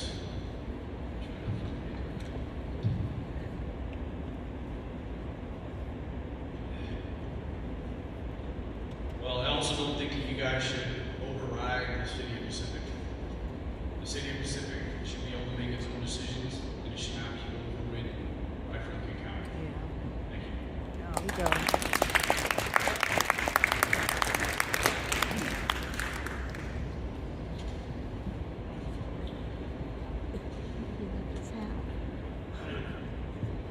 Commissioners, good morning again. Mr. Sanders, I have to say, in seeing your comments, it occurred to me that you were as nervous as a pregnant nun, and I'm wondering why. Wow, this parcel is uniquely suited. What does that mean, uniquely suited so you can destroy it? Uniquely suited for a bulldozer? I deer hunt in this area and have for 25 years, and every day I have seen endangered hellbenders, bats, mussels, and the protected eagles. Who are you to destroy these wonders of nature? In your statement, you said data centers create downward pressure on electricity rates. Who was the author of that study? Bozo the Clown? Previously, you said it was a $16 billion project. Now it's a $17 billion project. What is it going to be next week? That's laughable. It previously was 16 buildings. Now it's 16 or 17, give or take. Which one is it? Oh, and by the way, you also mentioned you spoke with our local fire department where you promised them fire trucks and equipment. Did you seriously just admit that in front of these citizens, a quid pro quo bribery of our fire department? Perhaps our prosecuting attorney would like to know about that. Yes, they would. The biggest investment in this county is us. It's not these land grabs. The Charlie Daniels song, "The Devil Went Down to Georgia," is incorrect. Nope. The devil came to Missouri. It's these suits right here behind me. Right. And 5 years from now, where will Beltline be? Likely bankrupt, like the next Enron. And we will be left holding the bag. Commissioners, please, protect our county. Send this devil back to Georgia. Yeah. They have never built a data center, only solar farms. Are we the people of this county their guinea pigs? Yeah. No, we're not. Gentlemen, don't ruin your state, not ours. You refused to provide $20,000 to the city of Pacific for needed studies, and you tried to reduce it even to $10,000. Why? And now here you are, shopping for a willing sugar mama in Franklin County. Commissioners, do not be their dance partner when this Titanic hits this iceberg. They attempted to defraud the city of Pacific, and now they want to try the same with you. Intentional omissions, lies, and pie-in-the-sky projections is fraud. Commissioners, please be better than that for the people of this county, for us, for the wildlife, for the waters, for the God-given blessing that is Franklin County. Their PUD, Beltline's PUD, might well have just been filled out by a 10-year-old with a crayon. Don't take their lives. Again, commissioners, you work for us, not these corporate predators. Send these devils back to Georgia, to Beltline. This is the show me state. Show us the facts in a binding contract, or get the hell out of our state.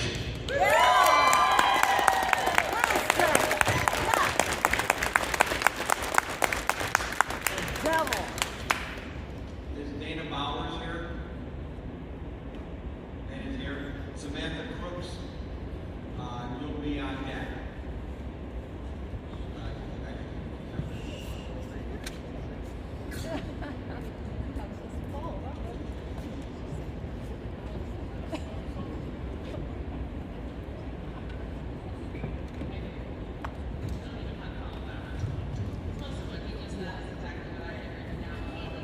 Can you speak to the mic, please? I said I don't even know how to follow that one because most of what I wrote down was I didn't have anything prepared for this one specifically. I was waiting to see to listen to lies spewed from Beltline's mouth again as we heard down in the Pacific.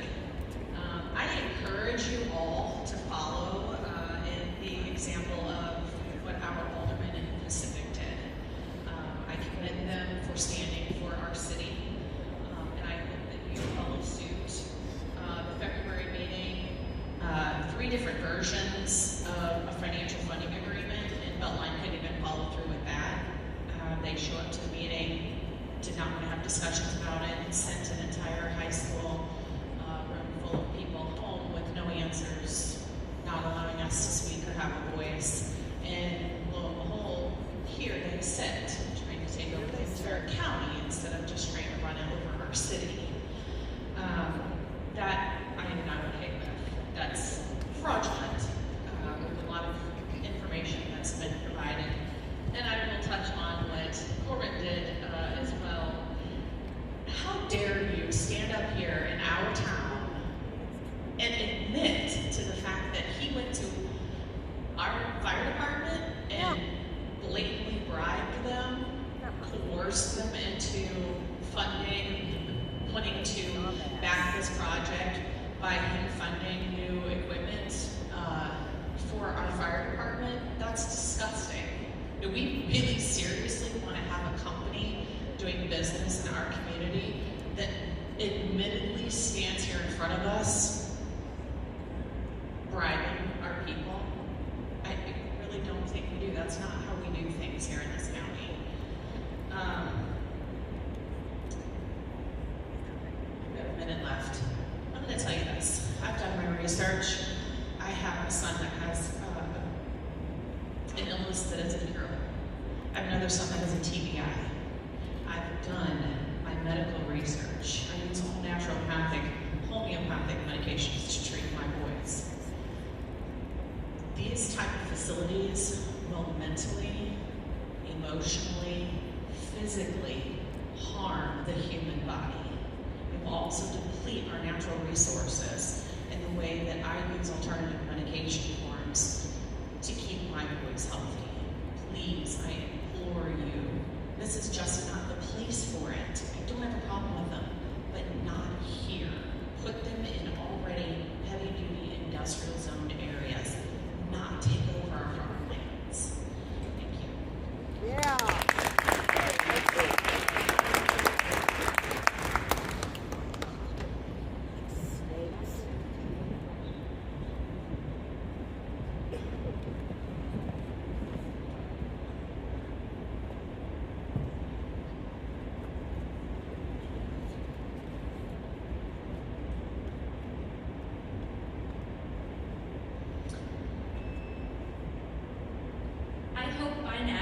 understand I am very pro-agriculture and American farming.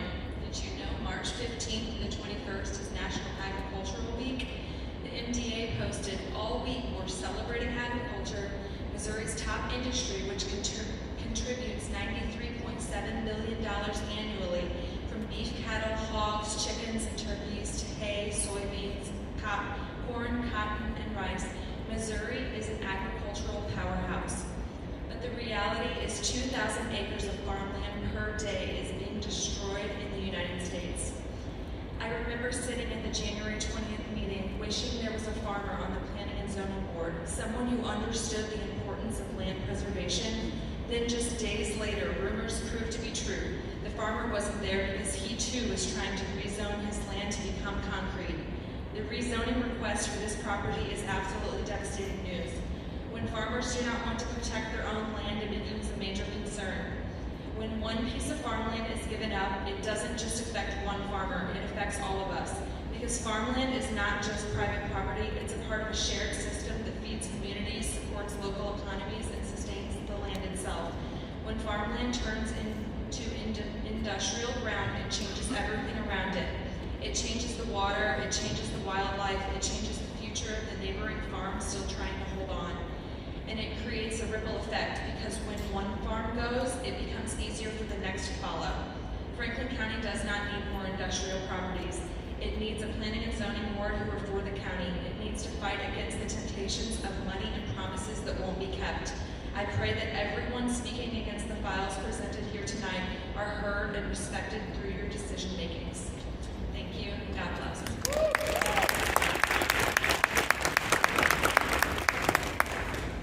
Rochelle Bailey.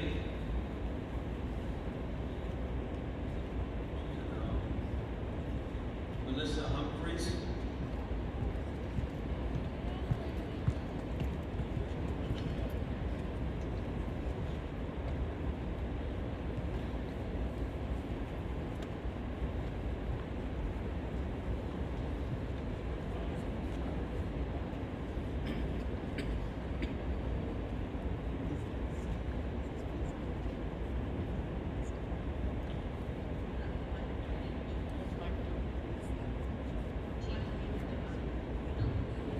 Sorry.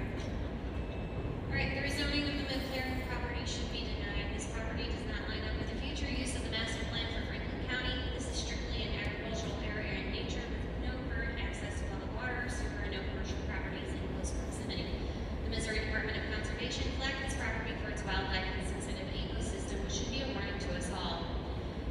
On a personal note, on January 27th at the Pacific BOA meeting, Ryan Sanders turned to the audience and stated, "You're the host, regulate us. We should all take a minute and feel the weight of his words and pause to see the red flags. So here's your quick science lesson. A host is a living organism that harbors a smaller organism, parasite or pathogen. The host provides nourishment, shelter, or a place to reproduce. We are the host, he is the parasite. Parasites affect hosts by stealing nutrients, causing physical damage, and manipulating behavior to ensure their own survival. Mr. Sanders' project will cause physical damage to our land and will have a lasting and devastating impact on our county. Mr. Sanders flipped the script and has manipulated you into believing that you will proudly be regulating his company, and that he is now proudly working with Franklin County rather than the city of Pacific. Let's not miss the manipulation behind that move. The county will be left to manage his toxic behavior, activities, and poor business practices rather than he and his company taking on the responsibility of the downfall that will come from this project. This can be seen by his quick flip from working with the city of Pacific and now attempting to work with the county. Do not let him fool you. You are voting to rezone wholesome agricultural ground that you cannot get back or restore to its richness again for decades, if ever. Mr. Sanders has zero experience with creating, establishing, and successfully completing a data center of the environmentally friendly nature he has proudly touted. This would be his first of any kind. Many of you who sit on this board have your hand in the trades and are hands-on businessmen and women. You are smart with years of experience. Do not be fooled by the words Mr. Sanders has touted. You do not hire an electrician with zero experience to create, plan, and install complex commercial systems, just as you do not say yes to a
Yes.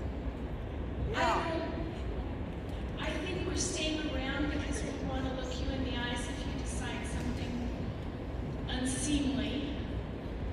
But we could have adjourned and come back another day. I'm willing. It's 4 in the morning. Do you stay up this late? Because I don't. Thank you. And consider adjourning it to another time. Because I don't know about you, but I'm not thinking on all cylinders.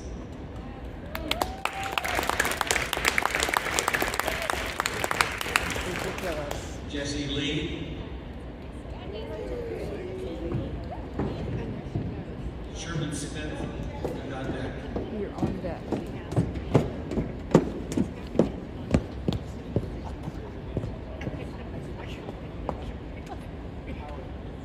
I so swear, thank you. On that comment of not firing all cylinders, I, in 2 minutes, have officially been awake for 24 hours, working on data center research. And as a general point of order, I would like to recommend to this Planning and Zoning Commission that decisions for files heard during this hearing are tabled, continued, however you see fit, due to cognitive dysfunction as a side effect of sleep deprivation. I would also like to make it known to the Planning and Zoning Commission that I have photographic evidence of several of you falling asleep during testimonies. In regards to file 260037, discovering that this file will be introduced to the unincorporated Planning and Zoning Commission of Franklin County as a request for rezoning was interesting, not at all surprising. It has been made clear that the municipality of Pacific, where this rezoning was first brought, wished to employ due diligence in their process, and I applaud them for it. Pacific's request for more information, time, and expert testimony showed that Pacific representatives were adequately considering the effects of a massive data center development and wished to perform the proper research, as this Planning and Zoning Commission should do as well. When faced with pushback and inquiry, this developer, who has never built a data center, turned coat and fled their application to the unincorporated county and this board at hand. It is good as applicant is seeking approval and permitting in a path of least resistance where questions won't be asked and they won't need to defend their claims of false promises. I'll also rebring my own concern the policies of several counties throughout the country that it is massively important that we not only limit the number of hyperscale data centers in Franklin County, but also the location of them and attribute to each other. The risks and dangers associated with massive industrial parks being within close proximity are vast, with the emphasis of experts warning of grid overload, insufficient emergency services, catastrophe and natural disaster response times and cleanups, and intense pressures on our water systems and concentrated pollutions. As experts are recommending, data centers of this scale should not be placed within 25 miles of each other to assure adequate safety. Additionally, the rezoning requested Beltline tank for industrial purposes, as mentioned by my peers, is a direct conflict of the continuous land use of Franklin County Master Plan. Surrounding this parcel is currently a cattle farm, an agricultural site, our homes, subdivisions, other farms, and the Merrimack River. Sites that should be protected and not subject to massive industrial complex within their midst. I watched the live stream of the Pacific meeting where the Beltline salesman attempted to hawk the notion of data center as a positive thing. The presentation was not only riddled with conflicting statements, misrepresentations, and several false promises backed without data or expertise. Beltline's shady switch from Pacific when faced with valid concerns and requests does not bolster the opinion after this rezoning or a potential data center of their building is positive for our community. I ask you to table, as I've mentioned, and reflect on the rules, regulations, data you have been given. And I leave you with this comment. Do not allow an incompetent company to destroy our natural world to build their artificial one. Thank you.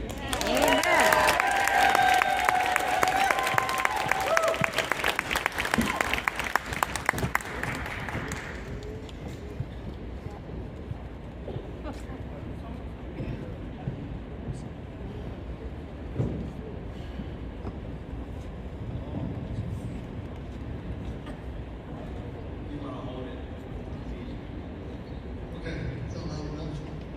Okay. I stand before you tonight to address file 260037 regarding the proposed Beltline Energy Data Center. This project should not move forward, not because of the technology it brings, but because darkness on which it was conceived and the profound ethical conflicts at its core. For months, the citizens of this county were kept in the dark while a web of non-disclosure agreements were woven around our public taxing entities. Between December 25th, 2025 and January 2026, NDAs were executed with the City of Pacific, the Fire Protection District, the County Commission, the Merrimack Valley School District, and the Inlet District. This is not about protecting trade secrets. It was a coordinated effort to prevent public oversight of our project that threatens our utility rates, our water table, and our rural character. The most troubling aspect is the dual role of Bill McLaurin. Mr. McLaurin is a landowner who stands to profit immensely from this 1,200 megawatt industrial development. Yet he also sits and recently resigned on this very commission representing County Township where his land is located. Mr. McLaurin admitted publicly that these conversations with Beltline began in the early summer of 2025. This means while he was serving as a public official, privy to discussion about our unified land use regulations, he was simultaneously acting as a private businessman negotiating a massive land deal. Under Missouri law 105452 and 105461, officials are prohibited from using this confidential information for financial gain and must disclose substantial interest in any pending ordinance. This isn't just appearance of impropriety. This is a structural conflict that undermines the integrity of this commission. Furthermore, we are witnessing a textbook case of forum shopping. When the City of Pacific realized they were being bypassed and their board of aldermen were being kept in the dark, they revolted. On February 3rd, 2026, the City of Pacific unanimously voted for no more secrets, unredacted the emails, and effectively shut down negotiations. Now, because a developer or landowner can no longer hide behind secret city meetings, they have retreated back to the county to push through this rezoning. Mr. McLaurin previously warned Pacific that they were getting all the problems and no benefit if the project stayed in the county. Now the city has demanded transparency, and he's asking this commission to grant him exactly what he claimed was bad deal for the community. Thank you.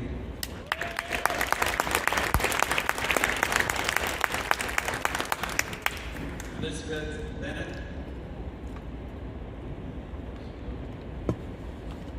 Okay. Darlene Holt, on deck.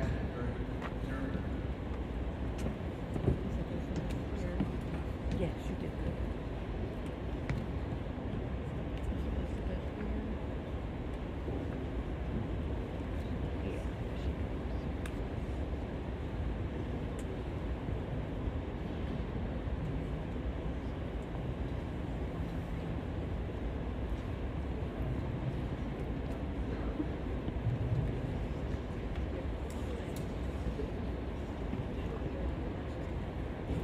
I have written testimony.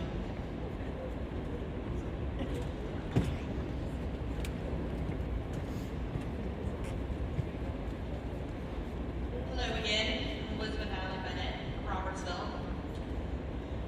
I really love my sleep, but I love my community more, and that's why I'm still here at 4 o'clock in the morning to do this.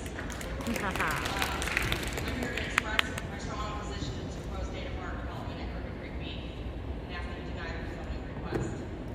Converting agricultural land for industrial use fundamentally alters the wider character of our community. The shift results in permanent loss of productive farmland, the destruction of vital green spaces, and the degradation of fragile ecosystems, all of which diminish the quality of life for all our local residents. Furthermore, approving even a single rezoning request is a dangerous precedent, making it increasingly difficult to resist future industrial sprawl to our rural corridors. I also have other concerns I'd like to address regarding emergency services and response. I know some people covered it. The Pacific Fire Protection District maintains a total of 21 firefighters. I found that information by emailing them. Station 1 is outside the Pacific city limits, and Station 2 and 3 is for Robertsville and Catawissa.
she will turn 91, and she resides at 6651 Highway O. Her property is right next door to the farm near McLaren's property. She has lived on this property ever since the day she was married at age 17. She now has been on that same property in the same place, in the same home, and lived all her life for 74 years. And her property is her life. She is active and healthy because she works in her yard and keeping her property pristine, listening to the birds, etc. She enjoys sitting on her patio in the evenings when her day is done, watching the stars, enjoying the gentle breeze, and breathing the fresh air, watching deer and wild turkey come by occasionally through her yard. Now data centers come along, threatening her peace of mind and well-being. I don't want my mother to be a casualty in all of this. She's been subject to the hyper data centers of Crooked Creek because her property was at 300 feet so far of their allotment. That is not enough space for any property that adjoins the McLaren farm. And the decibels of 60 during the day and 50 at night is totally unreasonable. Her discomfort and distress will not stop with the noise outside. Ground is a great conductor of noise, the same as air and water. She will not have any escape from the noise. It will enter her home and enter her bed every night due to the vibration noise of diesel fuel generators, HVAC, air handlers, etc. The sound waves entering the home will be at frequencies that no one can possibly hear, similar to a dog whistle, but very damaging to humans' hearings. Once again, I hope that you will all consider every testimony that's been given this evening for all the various reasons and unhealthy conditions that data centers brings to our community. Thank you.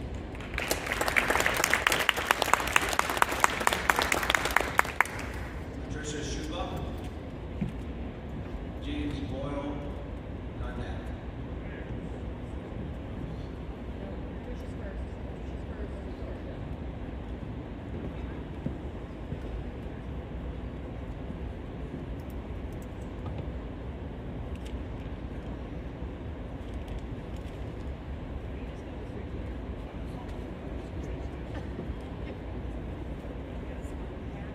Good evening, and I'll be really brief. It's really early in the morning. I think we're at 4 or a little later.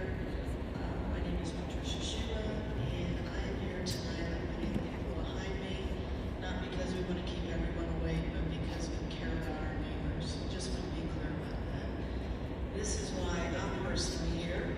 This is my niece. I love dearly.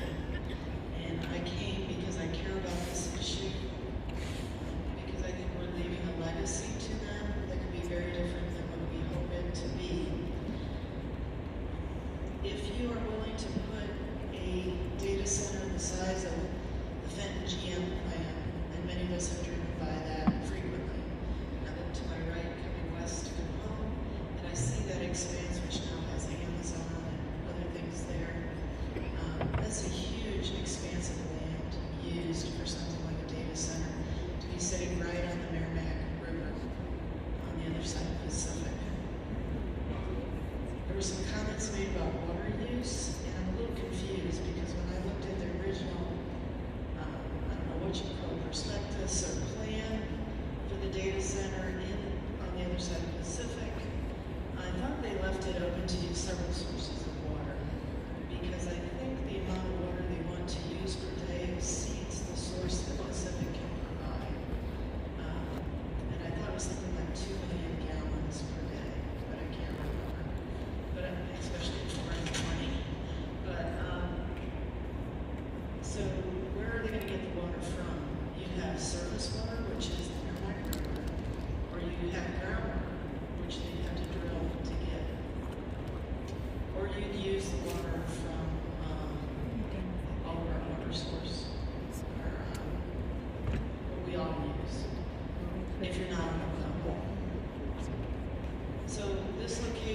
Pacific is near one of the cleanest rivers we have in the region. It's been pointed out what is in that river, what lives around that river. I know tonight there was someone who was a retired fish and wildlife employee that was going to testify, but she went home. I want to point that out too, that there's been lots of people who came tonight with the intent to testify, and because this hearing has gone so unreasonably late, they had to leave. So I hope you think about all of us, you think about the next generation that hopes to live here. My family's been here a really long time, since 1860 something, and we plan on staying in eastern Franklin County into the future. If you put a site like this down, the potential is that there'll be more around it, especially when you have this as a permitted use in the county. So please consider all of us vote no on this. Thank you.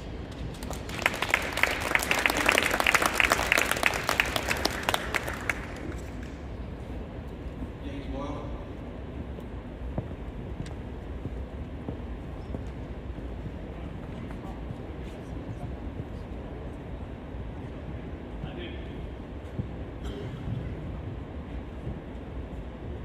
Okay. So Beltline lost in Pacific. Beltline will lose in Franklin County. That's sad. That's sad, man. I'm tired. I just want to go home, go to bed. But you guys have a golden opportunity in front of you. A real golden opportunity. And it's not the lies that any of these developers say. The real golden opportunity here is to do what we the people want and cement yourselves as patriots. This might be the longest that a data center planning and zoning meeting has gone on in this country. I mean, we've seen the media that's here. I'd be curious, what's the longest that a data center meeting has gone on? This is, what, 4 in the morning? 4:15? History will remember what you do. Now, I know you're a recommending board, but it's part of the story. It's an important story. This is our community. I assume you're all patriots. I know I'm a patriot. I know at least everyone in the bleachers is a patriot. So think about that. What makes the United States military so strong? It's not just the technology, it's that it's made up of Americans. We all stayed here the whole night. Think about that. How far will we go to protect our land and our families and our community? We'll stay up all night at least. Thank you, that's all I've got.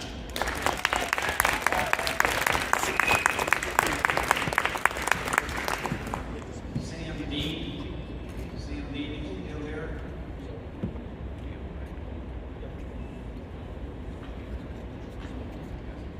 Martin Faxa.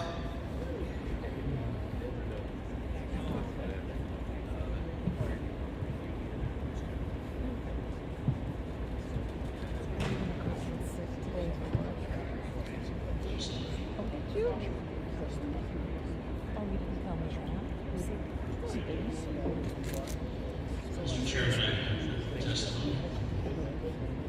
Okay, good.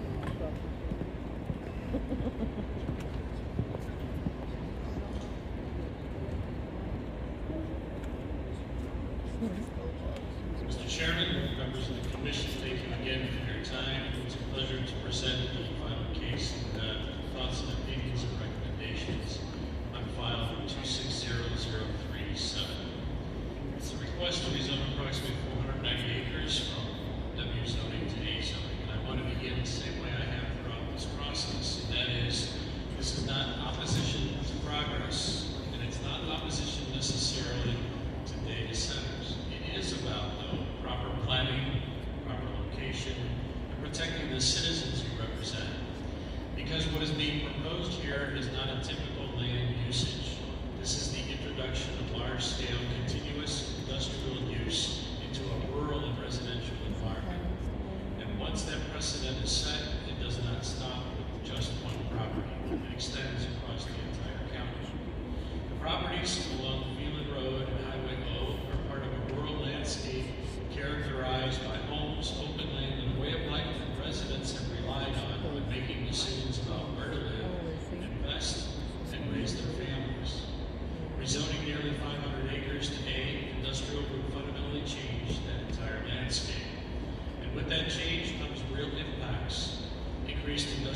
traffic on roads that are simply not designed for, continuous mechanical operations and noise, significant electrical and infrastructure demands, potential strain on water resources and surrounding properties, among others.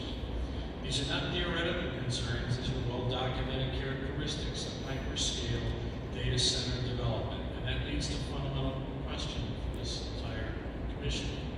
Is this location truly appropriate for this type of use? Not whether the project is impressive or whether the investment is large or there's significant tax benefits, but whether it's compatible with the land, the infrastructure, and the people who are already there. Because at its core, zoning exists for one reason, and that is to ensure that land use are compatible and that citizens are protected. And as property owners, those citizens are entitled to the peaceful enjoyment of their homes and property without the intrusion of industrial scale activity placed directly into their environment. That is a principle worth protecting.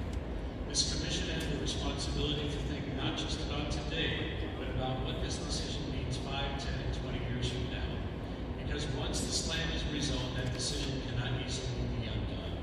So tonight, I'm asking respectfully that you deny this rezoning request, ensure that any consideration of this magnitude occurs only within a broader, well-defined countywide plan for where this type of industrial use really belongs. Because Franklin County deserves growth, but it deserves planned, compatible, and responsible growth. Thank you. Amen.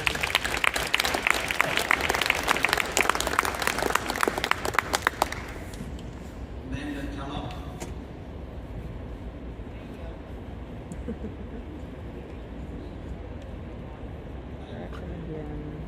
Berta Carpenter Dundee.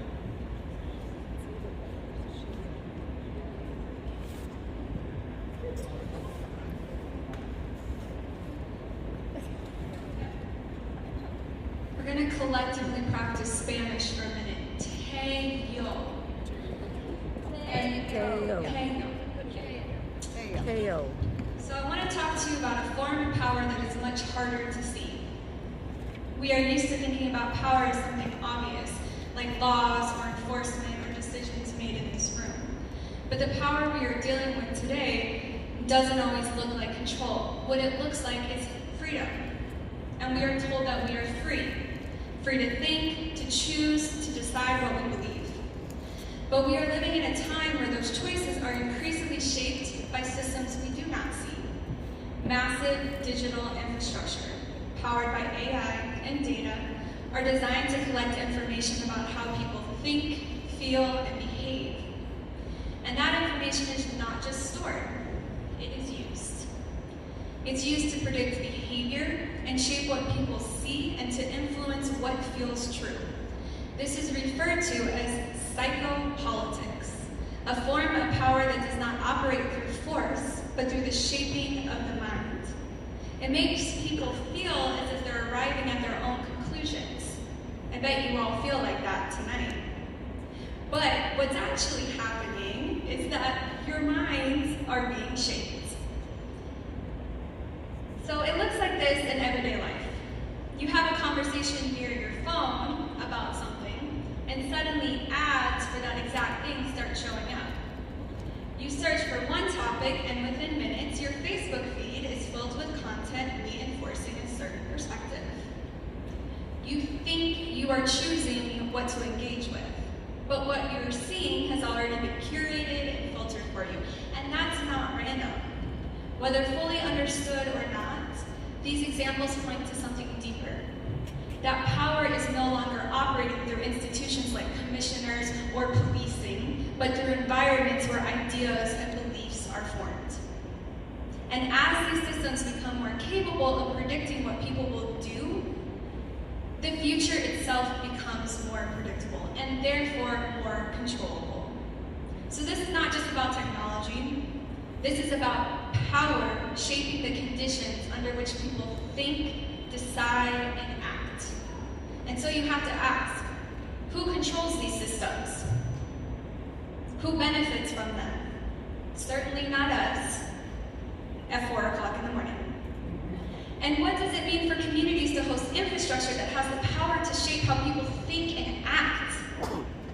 Because if people believe they are free, but the conditions shaping their choices are controlled, then we are not talking about freedom. We are talking about influence without consent. And for that reason, I'm asking you to recognize what is at stake here, not just land use, not just development, but the expansion of systems of influence into our communities. And so I'm going to leave you with this quote. Strong community systems are built when you choose to show up with care. And therefore, I am asking you all, I am urging and pleading you all to choose care and vote no on this rezoning.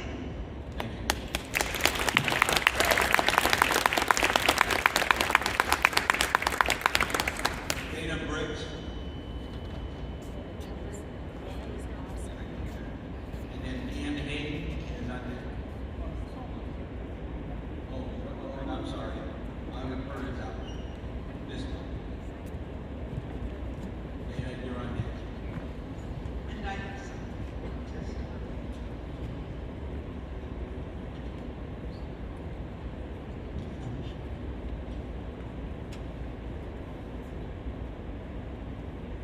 But I'm going to do us all a favor, and I'm going to start right here on my page number 7.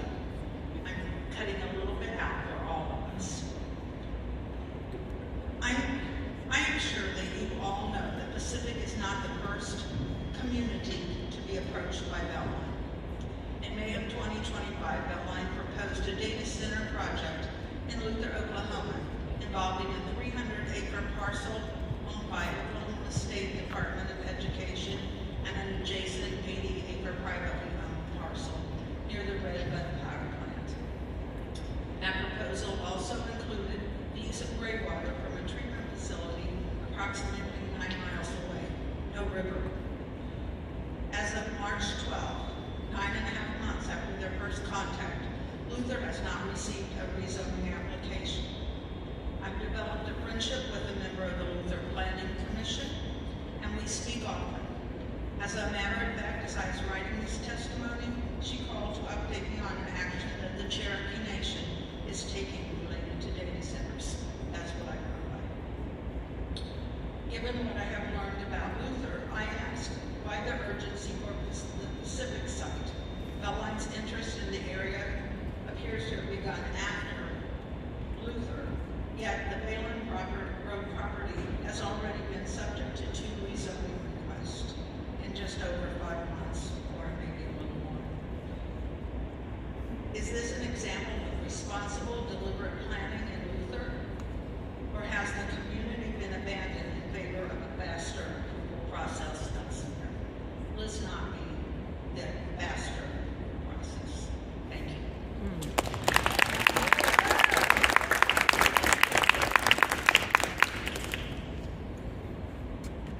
Dana Briggs, here. Ann Hayden. And Jennifer Mooney, not there.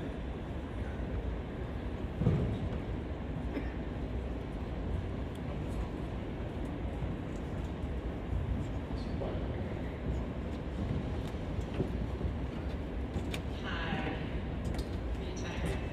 I am. It's a written testimony.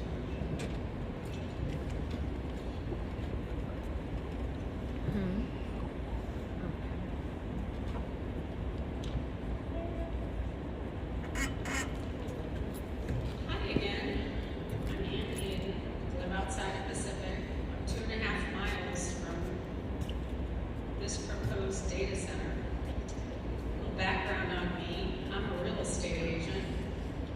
Been in real estate since 2004. I sold recently property that abuts this property before we knew about this wonderful problem. The people are all building houses on these properties. There's 5 properties, 10 acres apiece, so approximately the size of one building. I feel really bad for these people, so I think it would be a really bad idea to stick this monstrosity in front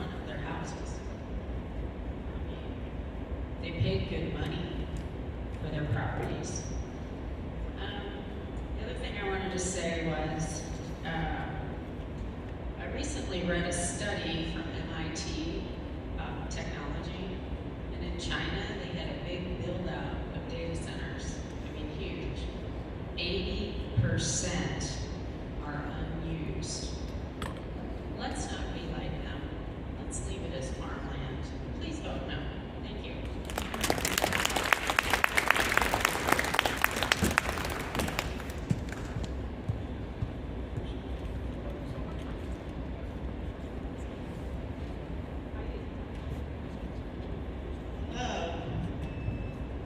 Earlier this morning, the Beltline salesman suggested that there's only 130 residents of Franklin County who are really making noise about this project, about these data centers.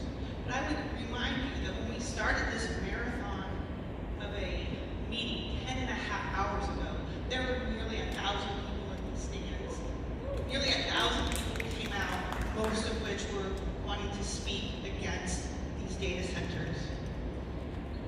In a recent article from the Missourian, it reported on our county commissioner's visit with the mayor of Altoona as he showed them the parking lot of their hyperscale data center. The mayor was quoted as saying, "Those who oppose the data centers are, quote, your older generations that bitch because they don't want to see their little world change."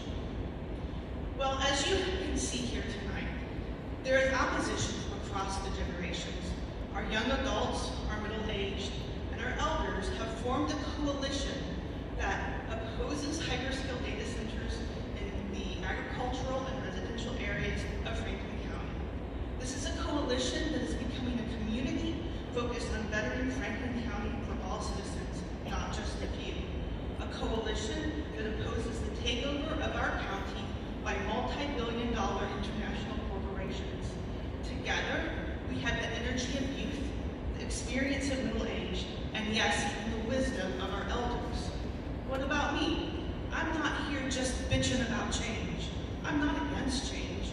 We do need change in our society, but this is not the right kind of change. This is not the change that is sustainable. This is not change that protects the livelihood and health of Franklin County citizens. This is not the change we need. I am asking once again, as everybody else who has spoken in opposition, that you please take the time to fully consider all of the testimony you have heard here, all of the 900 pages that were turned in prior to this meeting, and take the time to really consider that and make sure that the changes we make for this county are the best for the citizens of the county. Thank you very much.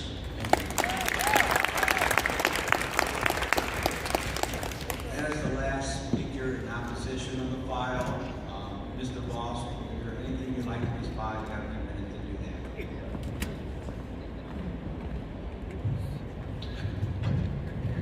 I know it's late. It's very briefly, just want to address 4 quick items. But first, I want to thank you all for your attention, your diligence. These folks are volunteers. These folks don't get paid, and they've been put through a lot tonight. So I thank you for your public service. Number 1, I agree with the lady that talks about the water lady.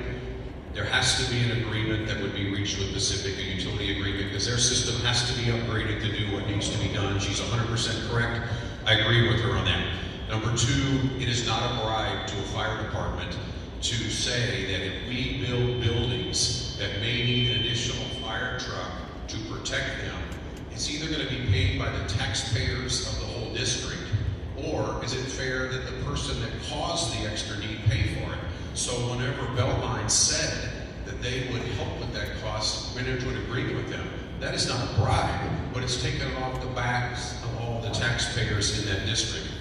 Number 3, we've heard several people say, don't put this here, put it in industrial areas.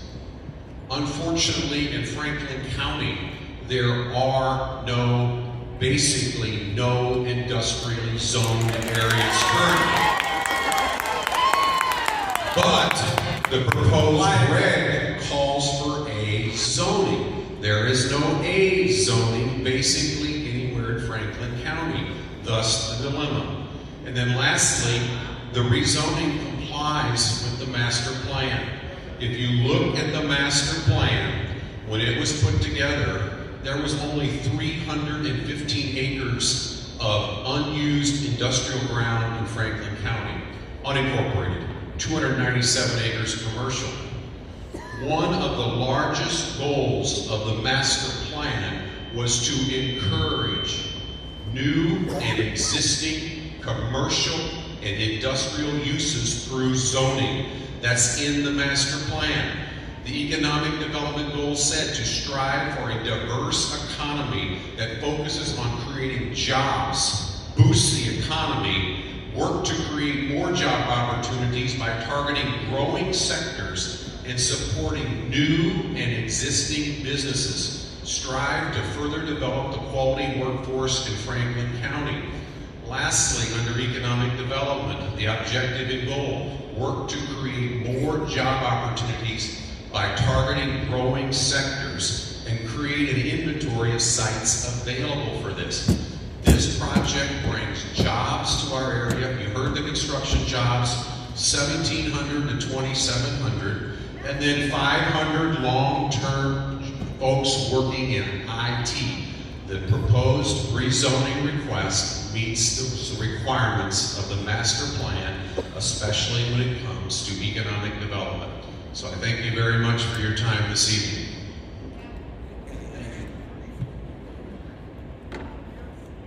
That closes public testimony on the file. The chair will now entertain a motion to move this to unfinished business. Mr. Chairman, I would like to make a motion to move file 260037 to unfinished business.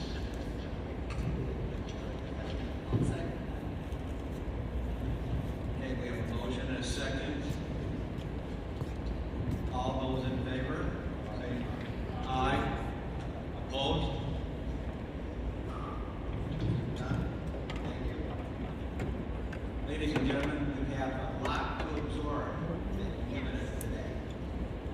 So, ladies and zoning commissioners, we all have to go home over the next period of time, look at all the testimony that was presented, and try to come back at our next meeting, digest it, and come up with what we think is the best decisions and recommendations. So,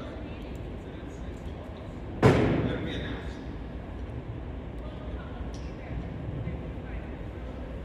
I'm sorry, yes.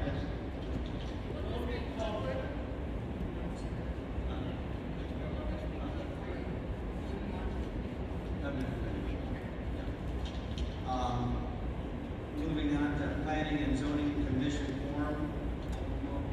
Anyone's going to make any comments? And I'm going to assume planning director's report. Is there anything that you would like to comment on? Yes, I've got about a half an hour report that I prepared. Okay, so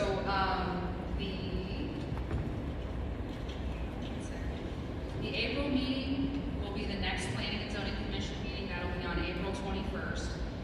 So far, the deadline for submission for new applications is not until Friday, March 20th. But so far, we have a CUP for pouring activities, a rezoning for a property, and then the Grandview PUD preliminary development plan is ready to be put back on the agenda. And then just so the commission is aware, the Doug and Grant Seaton 40 rezoning request that you recommended approval on in January is set for a public hearing in front of the county commission on March 31st at 10:30 a.m. That's it. Okay, thank you. Again, thank you everybody for your input and testimony. I will take a motion to adjourn. Motion.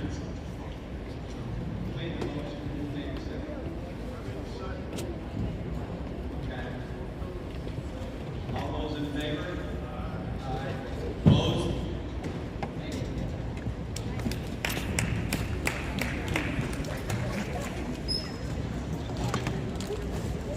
Jump them up.